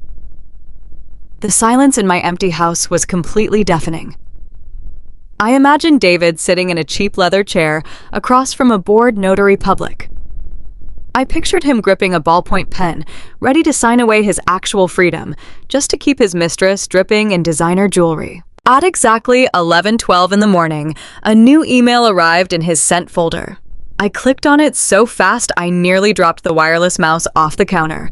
David had scanned and emailed the fully executed legal documents directly back to the Nevada lender. I opened the PDF attachment with a shaking index finger. There it was, the sworn affidavit of sole benefit. It was beautifully crisp and perfectly legible. David had signed his name on the bottom line in heavy blue ink. Right next to his signature was the bright red raised stamp of an official Ohio notary public, confirming his identity and legally swearing that he had signed the document willingly and truthfully. I had actually done it. Under the crushing, immense pressure of a completely manufactured crisis, my husband had officially submitted a notarized legal confession to federal wire fraud and bank fraud. He had permanently documented his own absolute guilt and provided the exact legal weapon Robert Bradley desperately needed to completely destroy him. I immediately saved the PDF file to 3 different secure cloud servers. I printed 2 physical copies using the home office laser printer, making sure the ink was dark and readable. I stood in the center of the quiet room, holding the warm paper tightly in my hands. The crushing, terrifying weight of the $3.2 million debt that had been suffocating me for weeks suddenly lifted off my chest. I was no longer a helpless victim trapped in a collapsing real estate Ponzi scheme. I was the architect of his absolute ruin. I picked up my cell phone and dialed the direct private number for Robert Bradley. The aggressive forensic attorney answered on the very first ring. His voice was sharp, cold, and entirely businesslike. I told him we had the document in our possession. I told him David had just voluntarily submitted a notarized affidavit confirming he was the sole beneficiary of the stolen commercial funds and that I had absolutely zero knowledge of the multi-million-dollar loan. I heard the seasoned attorney let out a low, highly satisfied breath on the other end of the line. The legal shark had just smelled fresh blood in the water. Robert told me to forward the digital file to his secure legal server immediately so his paralegals could lock it into evidence. He explained that because the document was signed under penalty of perjury and submitted electronically to a financial institution across state lines, it instantly elevated the entire situation from a messy civil divorce dispute to a massive federal criminal case. Robert Bradley did not offer me warm platitudes or gentle emotional congratulations. He operated entirely on cold facts and ruthless legal strategy. He told me the trap had snapped completely shut, and David was hopelessly caught inside it with no possible legal exit. He instructed me to maintain my loving, supportive wife routine for just a few more days. We needed to let David completely believe his frantic refinancing scheme was actually going to work. We needed him to feel entirely safe and comfortable, so he would let his guard down for the final devastating phase of our counterattack. I hung up the phone and walked slowly through my quiet suburban house. I looked at the expensive, modern furniture David had purchased with stolen money to maintain his fake image of success. I looked at the framed wedding photos hanging in the long hallway, displaying his perfect lying smile. For years, I had sacrificed my youth, my peace of mind, and my financial security to build a stable life with a man who viewed me as nothing more than a convenient resource to be endlessly exploited. But the cruel game was finally over. He truly thought he had outsmarted everyone in our lives. He thought he was walking away clean with millions of stolen dollars. He had absolutely no idea that by trying to erase his financial crime, he had just handed me the very hammer I was going to use to shatter his entire world into a million unfixable pieces. 2 weeks after my husband signed a notarized confession to federal fraud, he threw a lavish party to celebrate his brilliant success. He and Sarah called it the Community Renewal Gala. They booked the grand ballroom at the Oak Ridge Country Club, which was the most exclusive and expensive venue in our entire county. The venue sat at the end of a long, winding driveway lined with ancient oak trees and featured floor-to-ceiling windows overlooking a pristine private golf course. David had been talking about this specific event for months. He pitched the gala to our friends, our neighbors, and our conservative church congregation as a massive philanthropic venture. He claimed his boutique real estate firm was spearheading a glorious revitalization project to bring jobs and thriving retail spaces back to the abandoned East Side Strip Mall. He printed heavy, glossy invitations featuring beautiful architectural mock-ups of a vibrant, bustling community center. It was an incredibly inspiring and heartwarming narrative. It was also a complete and utter lie, designed to mask a collapsing criminal enterprise. David and Sarah were bleeding cash at a catastrophic rate. The predatory Nevada bridge loan they had secured to get my forged name off the property title came with a suffocating monthly interest rate. Their lavish personal spending on luxury cars, designer clothes, and the secret downtown condominium had completely drained the remaining stolen capital. They desperately needed an immediate massive injection of fresh cash just to keep the lights on and prevent the Nevada lenders from seizing their assets. The charity gala was never about community renewal. It was a high society shakedown. It was a beautifully decorated trap specifically designed to fleece the wealthiest, most trusting people in our local orbit. I arrived early that afternoon to help set up the venue, playing the role of the devoted, supportive wife. I watched in quiet horror as the vendors transformed the ballroom into a glittering illusion of massive corporate success. There were towering floral centerpieces of white orchids on every table. A string quartet tuned their instruments in the corner. Waiters in crisp black tuxedos circulated with silver trays of expensive champagne and imported hors d'oeuvres. David had spared absolutely no expense because a successful Ponzi scheme relies entirely on the visual projection of endless wealth. You have to look like a millionaire to convince other people to hand over their millions. As the sun went down, the guests began to arrive in their luxury sedans and polished sports cars. I stood near the grand entrance, observing the crowd. It was a masterclass in targeted financial predation. David had invited the wealthiest elders from our church congregation, playing on their deep moral desire to help the less fortunate parts of our city. He had invited local small business owners who were desperately looking for safe commercial investments to secure their retirement funds. Most sickening of all, he had invited his own parents. My in-laws walked through the heavy mahogany doors, beaming with absolute pride.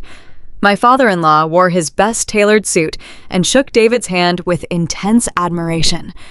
My mother-in-law hugged me tightly and whispered how incredibly blessed they were to have a son who gave so much back to his local community. They had absolutely no idea their golden child was actively preparing to solicit their retirement savings to pay off a fraudulent commercial mortgage. Sarah worked the room with the practiced grace of a seasoned predator. She wore a stunning backless designer gown that I knew for a fact was purchased with the money stolen from my legacy savings account. She carried a clipboard and directed the country club staff with a warm, authoritative smile. She played the role of David's brilliant, indispensable business partner perfectly. She charmed the older investors, laughing at their jokes and gently guiding them toward the display tables where glossy brochures broke down the fake projected returns on their investments. Watching her operate made my blood run completely cold. She was not a victim of David's manipulation. She was a fully willing and highly capable co-conspirator. They moved through the crowd, making eye contact across the room, sharing secret, satisfied smiles. They genuinely believed they were the smartest people in the entire building. They thought they had successfully erased their financial crimes and were about to walk away with millions of dollars in untraceable cash. They had absolutely no idea that the federal trap I had built for them was completely finished and waiting for the final trigger. Knowing the sheer magnitude of the destruction I was about to unleash required a psychological armor I had never worn before. I had spent my entire adult life making myself small, accommodating, and financially responsible. I shopped at discount stores and packed my own lunches to save money for our future family. But for this specific night, I decided to play their game by their rules. I took a sudden personal day from my corporate accounting firm that Friday and drove to an upscale boutique downtown. I did not look at the price tags. I purchased a breathtaking floor-length emerald green silk dress that draped perfectly across my shoulders and commanded absolute attention. I booked an appointment at a high-end salon and had my hair professionally styled into loose, elegant waves. I bought expensive stilettos that clicked sharply against the marble floors. I was not dressing up to celebrate my husband. I was dressing for a funeral. I was meticulously preparing the final outfit I would ever wear as Claire Davis, the naive, supportive wife. When David came home to change into his custom-tailored tuxedo, he stopped dead in his tracks in our hallway. He looked at me with genuine, stunned admiration. He told me I looked absolutely incredible and that he was the luckiest man in the world to have such a beautiful, brilliant partner by his side. It took every single ounce of discipline I possessed not to scream directly in his face. Instead, I smiled my most convincing smile, smoothed the lapels of his jacket, and told him tonight was going to be a night our town would never, ever forget. We rode to the country club together in his leased luxury sedan. He held my hand across the center console, talking rapidly about how much capital he expected to raise from the church elders. I nodded and offered words of encouragement, my heart beating with a steady, cold rhythm. When we stepped out of the car at the valet stand, the local society photographers were waiting. David proudly pulled me close, wrapping his arm tightly around my waist. I smiled brightly for the flashing cameras, projecting the exact image of marital bliss he desperately needed to sell his scam to the public. The moment we walked through the ballroom doors, Sarah immediately intercepted us. She was holding a clipboard and 2 glasses of expensive champagne. She handed one to David and offered the other to me with a brilliant, sickeningly sweet smile. She told me how absolutely stunning my dress was and how thrilled she was that I could be there to support their massive project. She placed a familiar hand on my husband's arm, lingering just a second longer than a professional colleague ever would. She was silently establishing her dominance, marking her territory right in front of my face. I did not flinch. I did not look away. I accepted the crystal champagne flute, keeping my posture perfectly straight. I looked Sarah directly in the eyes and thanked her for her tireless dedication to my husband's affairs. I kept my voice perfectly polite, but infused the word affairs with just enough icy precision to make her smile falter for a fraction of a second. I told her I was incredibly excited to see the final presentation and that I was absolutely certain all her hard work was going to be fully exposed to the light tonight. Sarah blinked, clearly unnerved by my steady gaze, but she quickly recovered her fake warmth and hurried off to greet another wealthy investor. I turned away from my husband and began to slowly circulate through the crowded ballroom alone. I needed to confirm all the final pieces were in place. I walked past the silent auction tables and the massive ice sculptures, nodding politely to the church elders who praised my husband's philanthropic heart. I scanned the sea of tailored suits and glittering cocktail dresses until I found the one face I desperately needed to see. Tom Jenkins had arrived completely alone. He was standing near the heavy mahogany bar at the back of the room, holding a glass of club soda. He wore a sharp dark suit that made him blend perfectly into the crowd of wealthy architects and commercial developers. He looked exhausted, but his dark eyes were focused and burning with a quiet, intense determination. We did not speak. We did not walk toward each other. We simply made eye contact across the crowded room. Tom gave me a single, incredibly subtle nod of his head. It was the silent confirmation I needed. He had brought the digital files. He had secured his own legal protection with our ruthless attorney, Robert Bradley. He was ready to burn his own marriage to the ground in front of everyone he knew just to ensure his wife faced absolute justice. The low murmur of the crowd began to die down as the country club staff tapped spoons against crystal water glasses. The heavy ballroom doors were pulled shut and locked by the catering staff to prevent any interruptions. The string quartet stopped playing, and the main overhead chandeliers dimmed, casting a dramatic theatrical glow over the front of the room. A massive white projector screen slowly descended from the ceiling behind the main stage. I moved quietly toward the side of the ballroom, positioning myself in the shadows directly next to the audiovisual control booth. I watched my husband stride confidently up the carpeted stairs to the wooden podium. David tapped the microphone and smiled his trademark charismatic smile, completely oblivious to the fact that his entire world was standing just 10 feet away, holding the match that would incinerate his life. I took a deep, slow breath of the cool, conditioned air, feeling the heavy weight of the last month finally settle into a cold, hard, absolute peace. The time for gathering evidence was over. The time for hiding in the shadows and playing the sick wife was finished. The storm had finally arrived.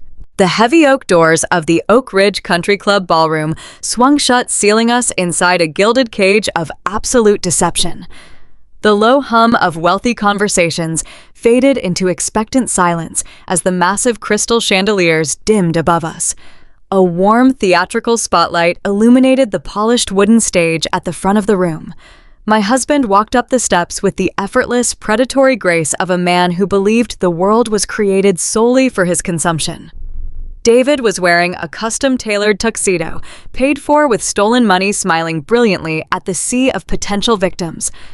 I sat at a front-row table designated for family and close associates.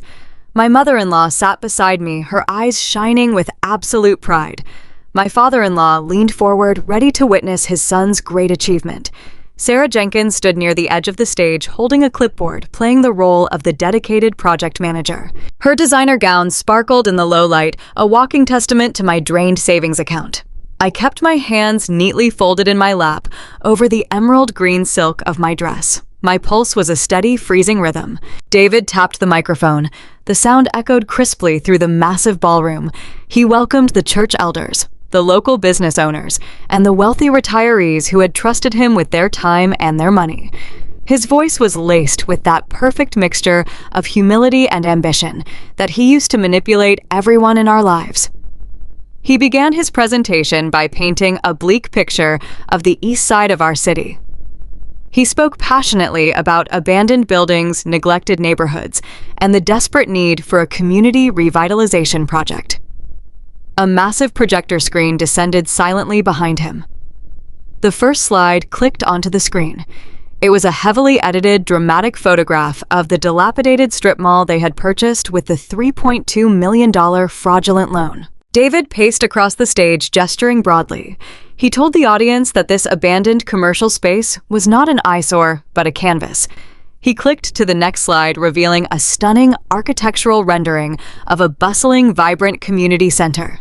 The digital mock-up showed lush green walkways, thriving local retail shops, and happy families gathering in sunlit courtyards.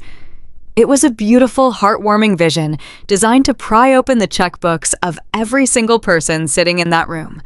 He spoke about his boutique real estate firm, Cypress Holdings, framing it as a company driven by moral purpose rather than just financial profit. He named Sarah as his co-founder, pointing to her in the shadows. The audience offered a warm round of applause for her dedication. She smiled modestly and waved. I watched the two of them perform their completely fabricated reality, marveling at the sheer scale of their sociopathy. The presentation moved into the financial pitch. This was the moment they desperately needed. David explained that the initial acquisition phase was complete, but they required a second round of community investment to break ground on the renovations. He threw out projected return rates that were absolute fiction. He promised secure guaranteed dividends that would not only enrich the investors, but also uplift the entire city. He was asking his own parents, his own church congregation, to hand over their retirement funds to cover the massive monthly interest payments he was already defaulting on. I looked at the faces in the audience. They were nodding. They were buying every single word.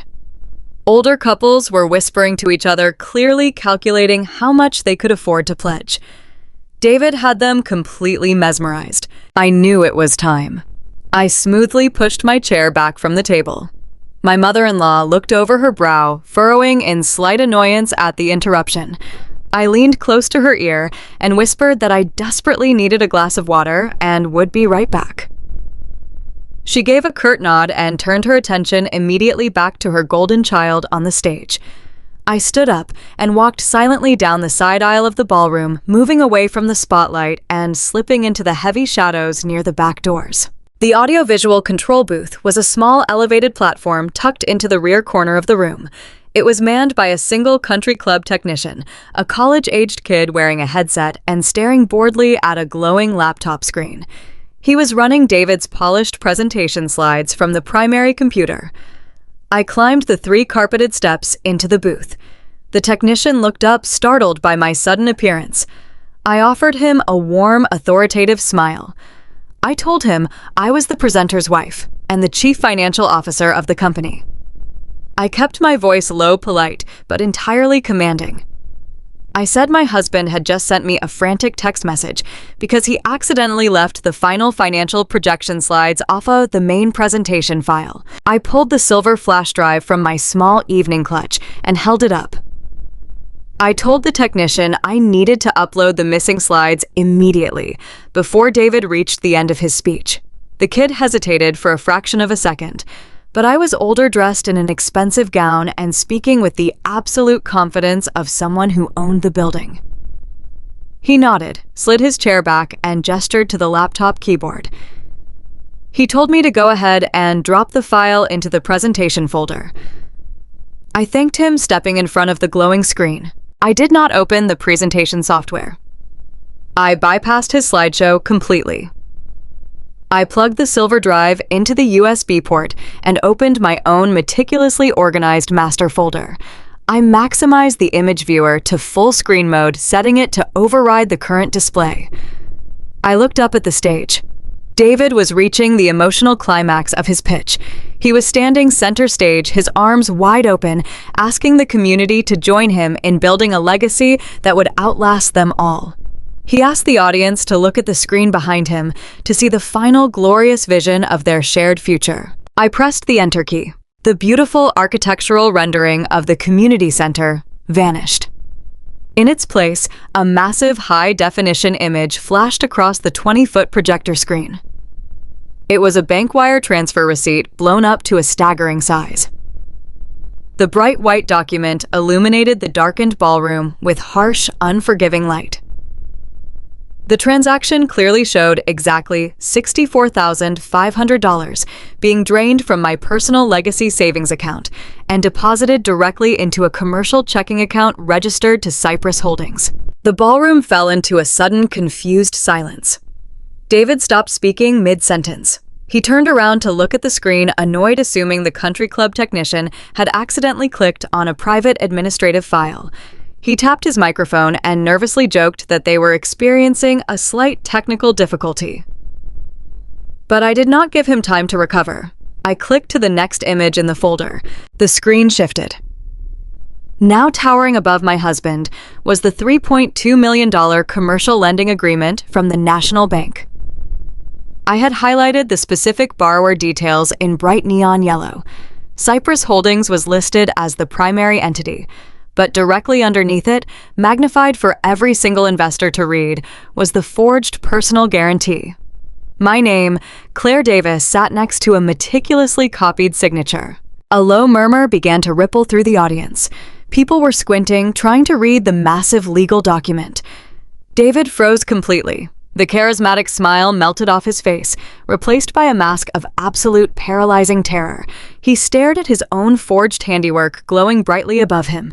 He dropped his arm to his side, the microphone picking up the heavy, ragged sound of his suddenly shallow breathing. I reached out and grabbed the secondary wired microphone resting on the technician's soundboard. I flicked the power switch on. I pressed the right arrow key on the laptop, moving to the third piece of evidence. The screen filled with the high-resolution photographs Tom Jenkins had given me in that sticky diner booth weeks ago.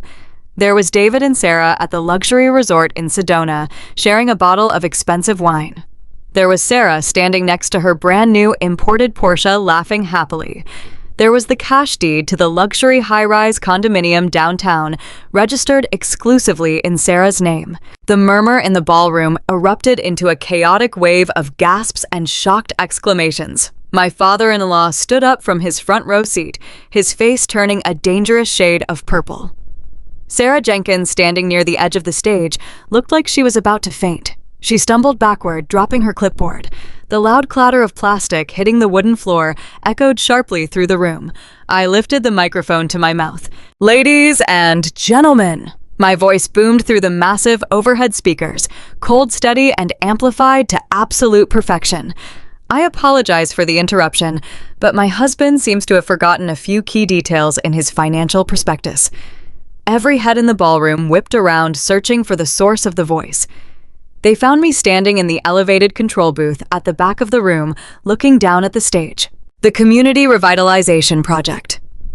David just pitched to you does not exist. I said my words, slicing clearly through the rising panic in the room. The strip mall is completely abandoned, and it is currently 60 days past due on a $3.2 million commercial mortgage. A mortgage he secured by secretly stealing my life savings and legally forging my signature. David stumbled forward, raising his hands desperately.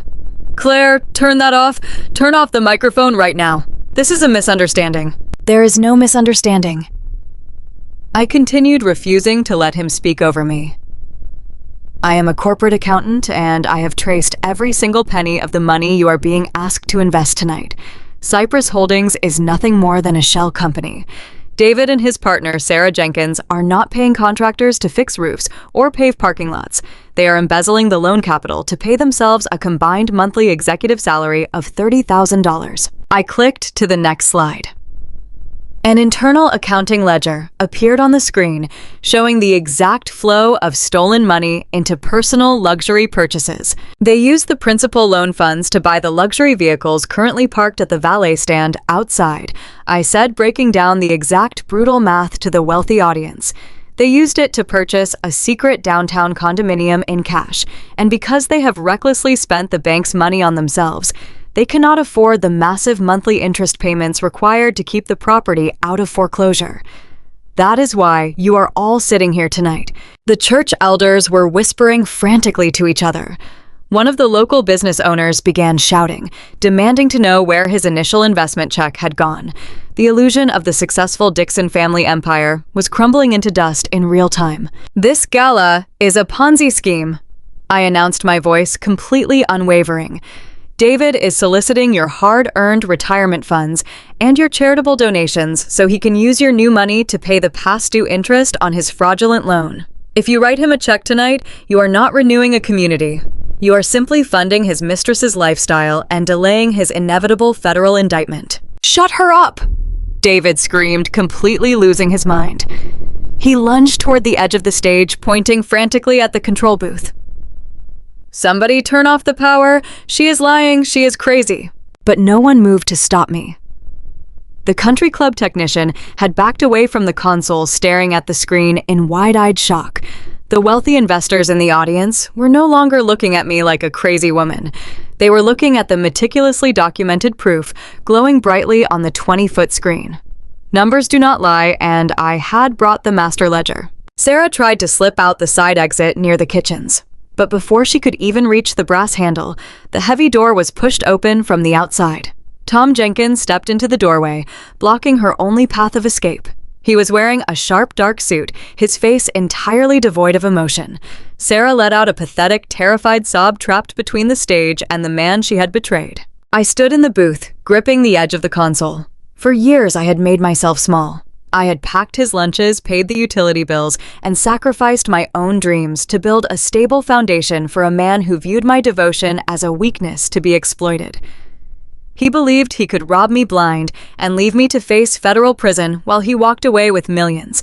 But he had made one fatal miscalculation. He forgot that I was the one who balanced the books. "My husband told you he was a visionary," I said, delivering the final crushing blow over the speakers. "But he is just a common thief who got caught. The presentation is over, David. You are completely bankrupt." The silence in the grand ballroom lasted for perhaps 3 seconds, but it felt like a heavy, thick eternity. I stood in the elevated audio-visual booth, looking down at the absolute destruction I had just unleashed upon my husband.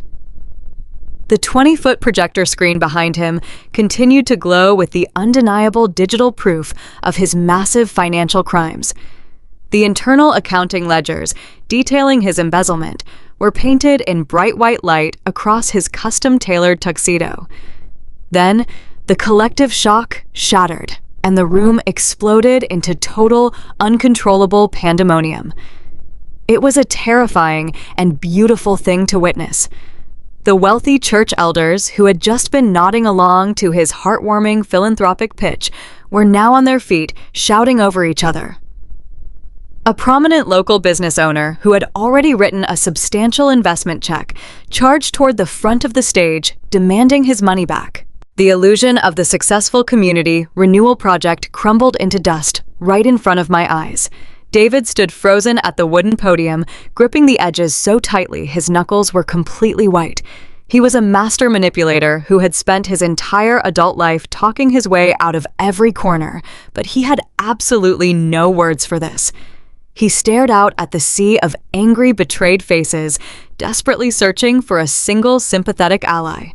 He found none. My eyes drifted to the front row, where my in-laws were seated.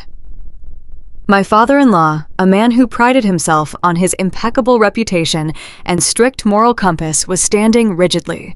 His face was a dark, dangerous shade of crimson. He was staring directly at the forged commercial lending agreement displayed on the massive screen. He understood exactly what he was looking at.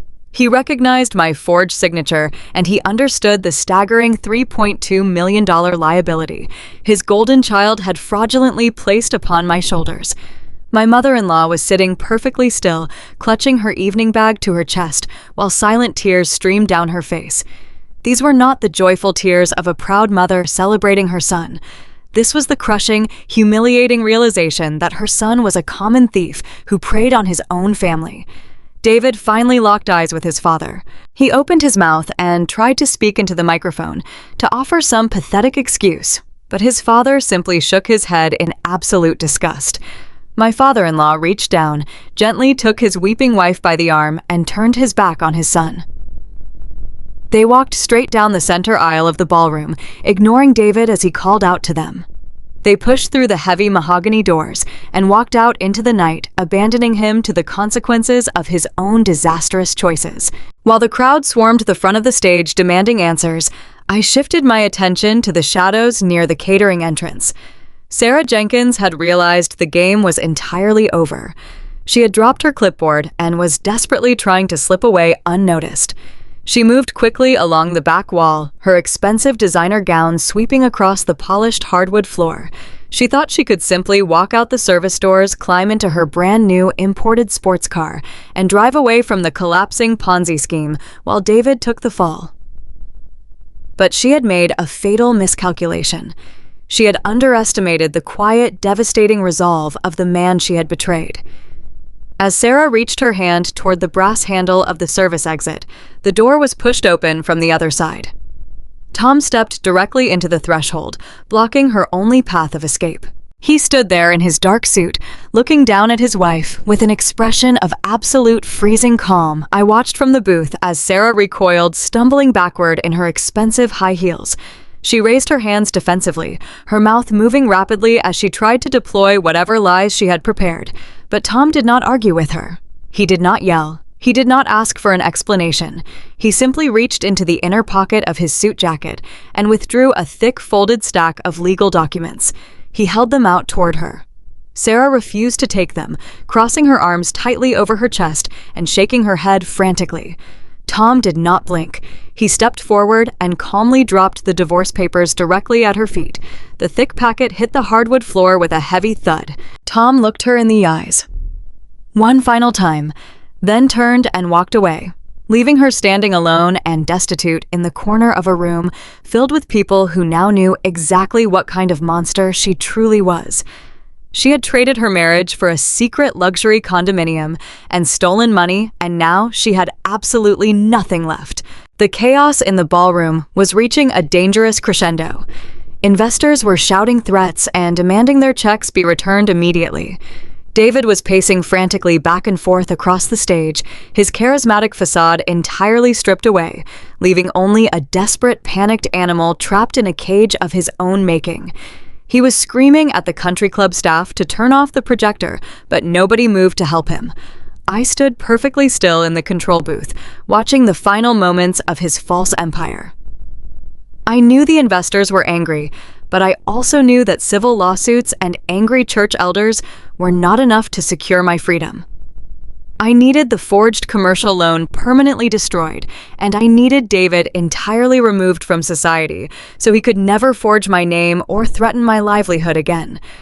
I had not just invited the victims to this charity gala. I had orchestrated a much larger and far more permanent solution. The heavy oak doors at the main entrance of the ballroom suddenly swung open with a forceful, resounding crash that silenced the shouting crowd. The angry investors turned around, their voices dying away as a line of men and women in dark windbreakers walked into the room.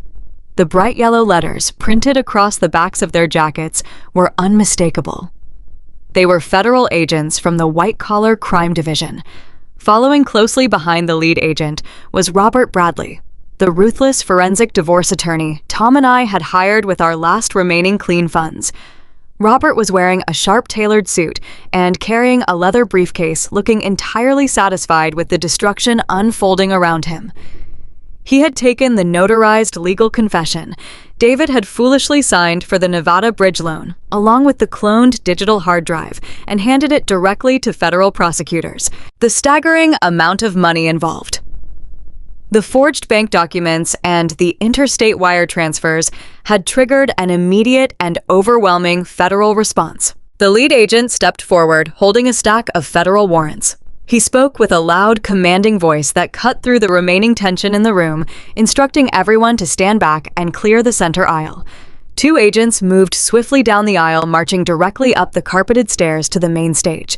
David froze completely. The color drained from his face, leaving him looking like a hollow, empty shell. He raised his hands instinctively, but the agents were not there to negotiate. One agent grabbed David by the shoulder, spinning him around and forcefully pulling his arms behind his back. The sharp metallic click of the heavy steel handcuffs locking around his wrists echoed sharply through the silent ballroom. David stumbled forward, his expensive tailored suit bunching awkwardly around his shoulders as they patted him down and secured his pockets. He looked absolutely pathetic. While David was being restrained, another team of agents moved directly toward the audiovisual control booth where I was standing. They were not coming to arrest me. Robert Bradley had secured my absolute legal immunity by presenting my proactive cooperation and the indisputable proof that I was the primary victim of identity theft. I calmly unplugged the silver flash drive from the country club computer and handed it to the federal agent who stepped up into the booth. I also handed over the thick physical folder containing the printed bank statements, the forged commercial loan agreement, and the property deeds for the secret luxury condominium. The agent thanked me respectfully, bagging the evidence and securing it in a heavy plastic container. They were confiscating everything to build an airtight federal indictment for massive bank fraud, wire fraud, and criminal embezzlement. The agents escorted David down the stairs and began marching him down the long center aisle toward the main exit. As they walked past the control booth, David suddenly stopped resisting. He planted his feet on the polished hardwood floor and looked up at me.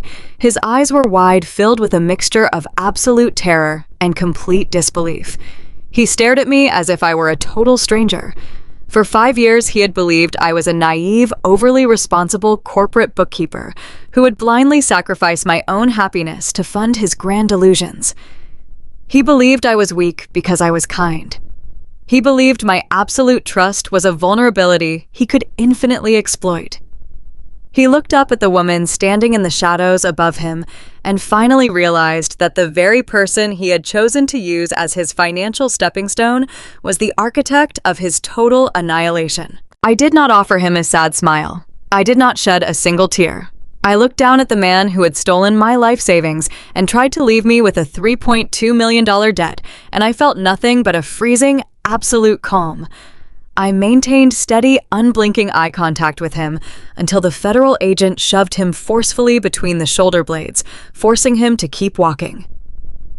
The heavy mahogany doors swung shut behind him, cutting off his final view of the country club. I was gone. He was heading to a federal holding cell and ultimately to a federal penitentiary where his charm and his tailored suits would mean absolutely nothing. I took a deep, slow breath of the cool, conditioned air in the ballroom.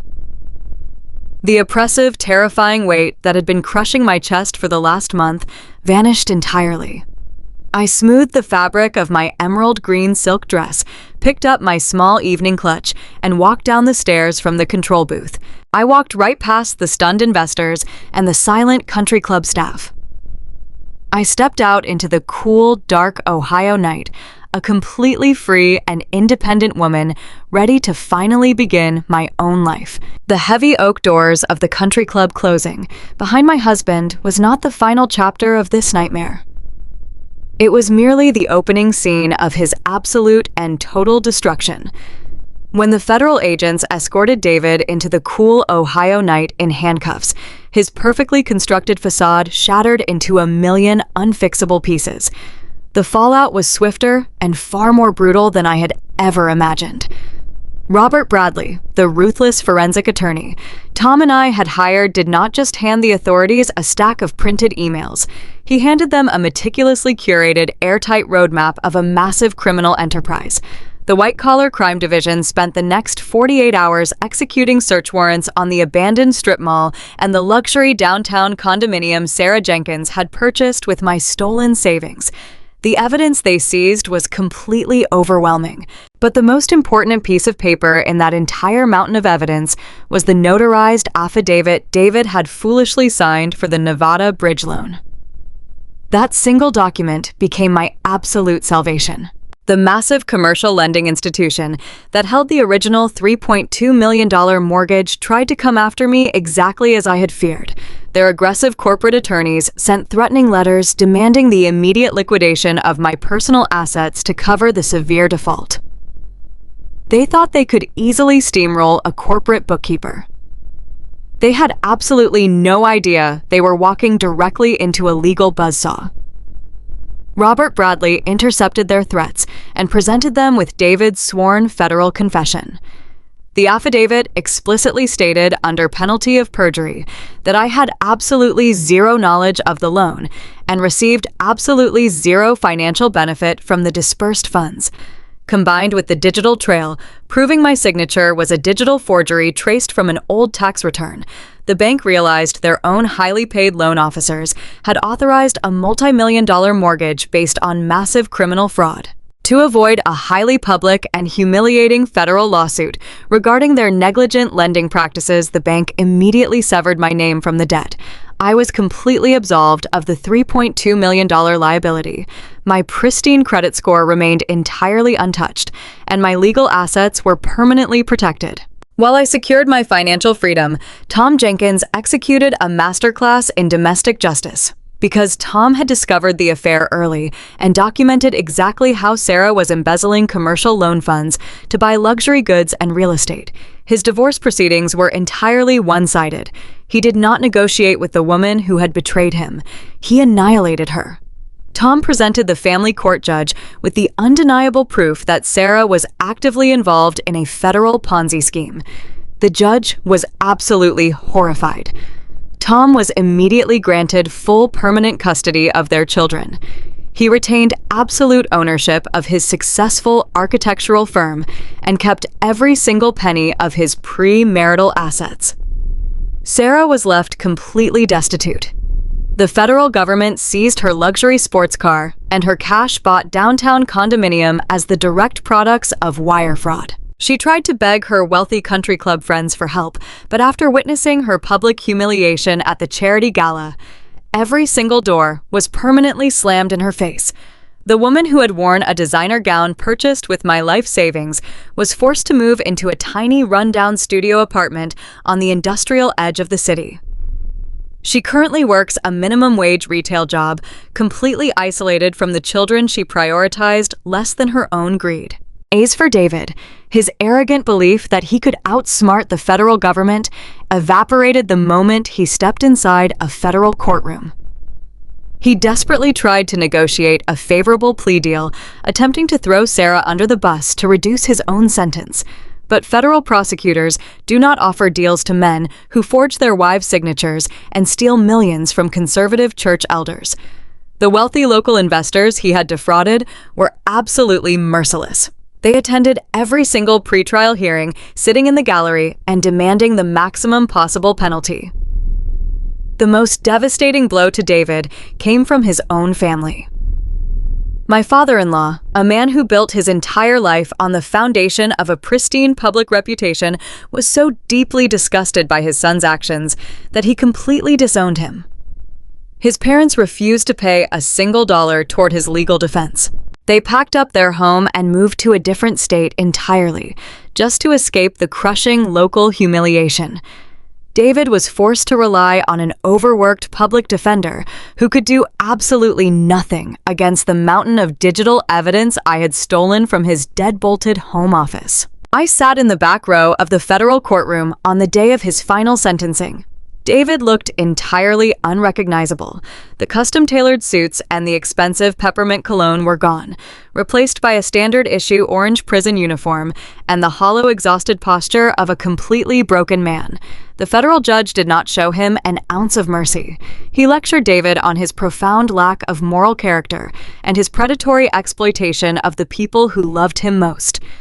David was officially sentenced to 15 years in a federal penitentiary for multiple counts of wire fraud, bank fraud, and aggravated identity theft. He was also ordered to pay millions in severe financial restitution to the lending institution and the private investors he had conned. As the bailiff led him away in heavy steel chains, he did not even look in my direction.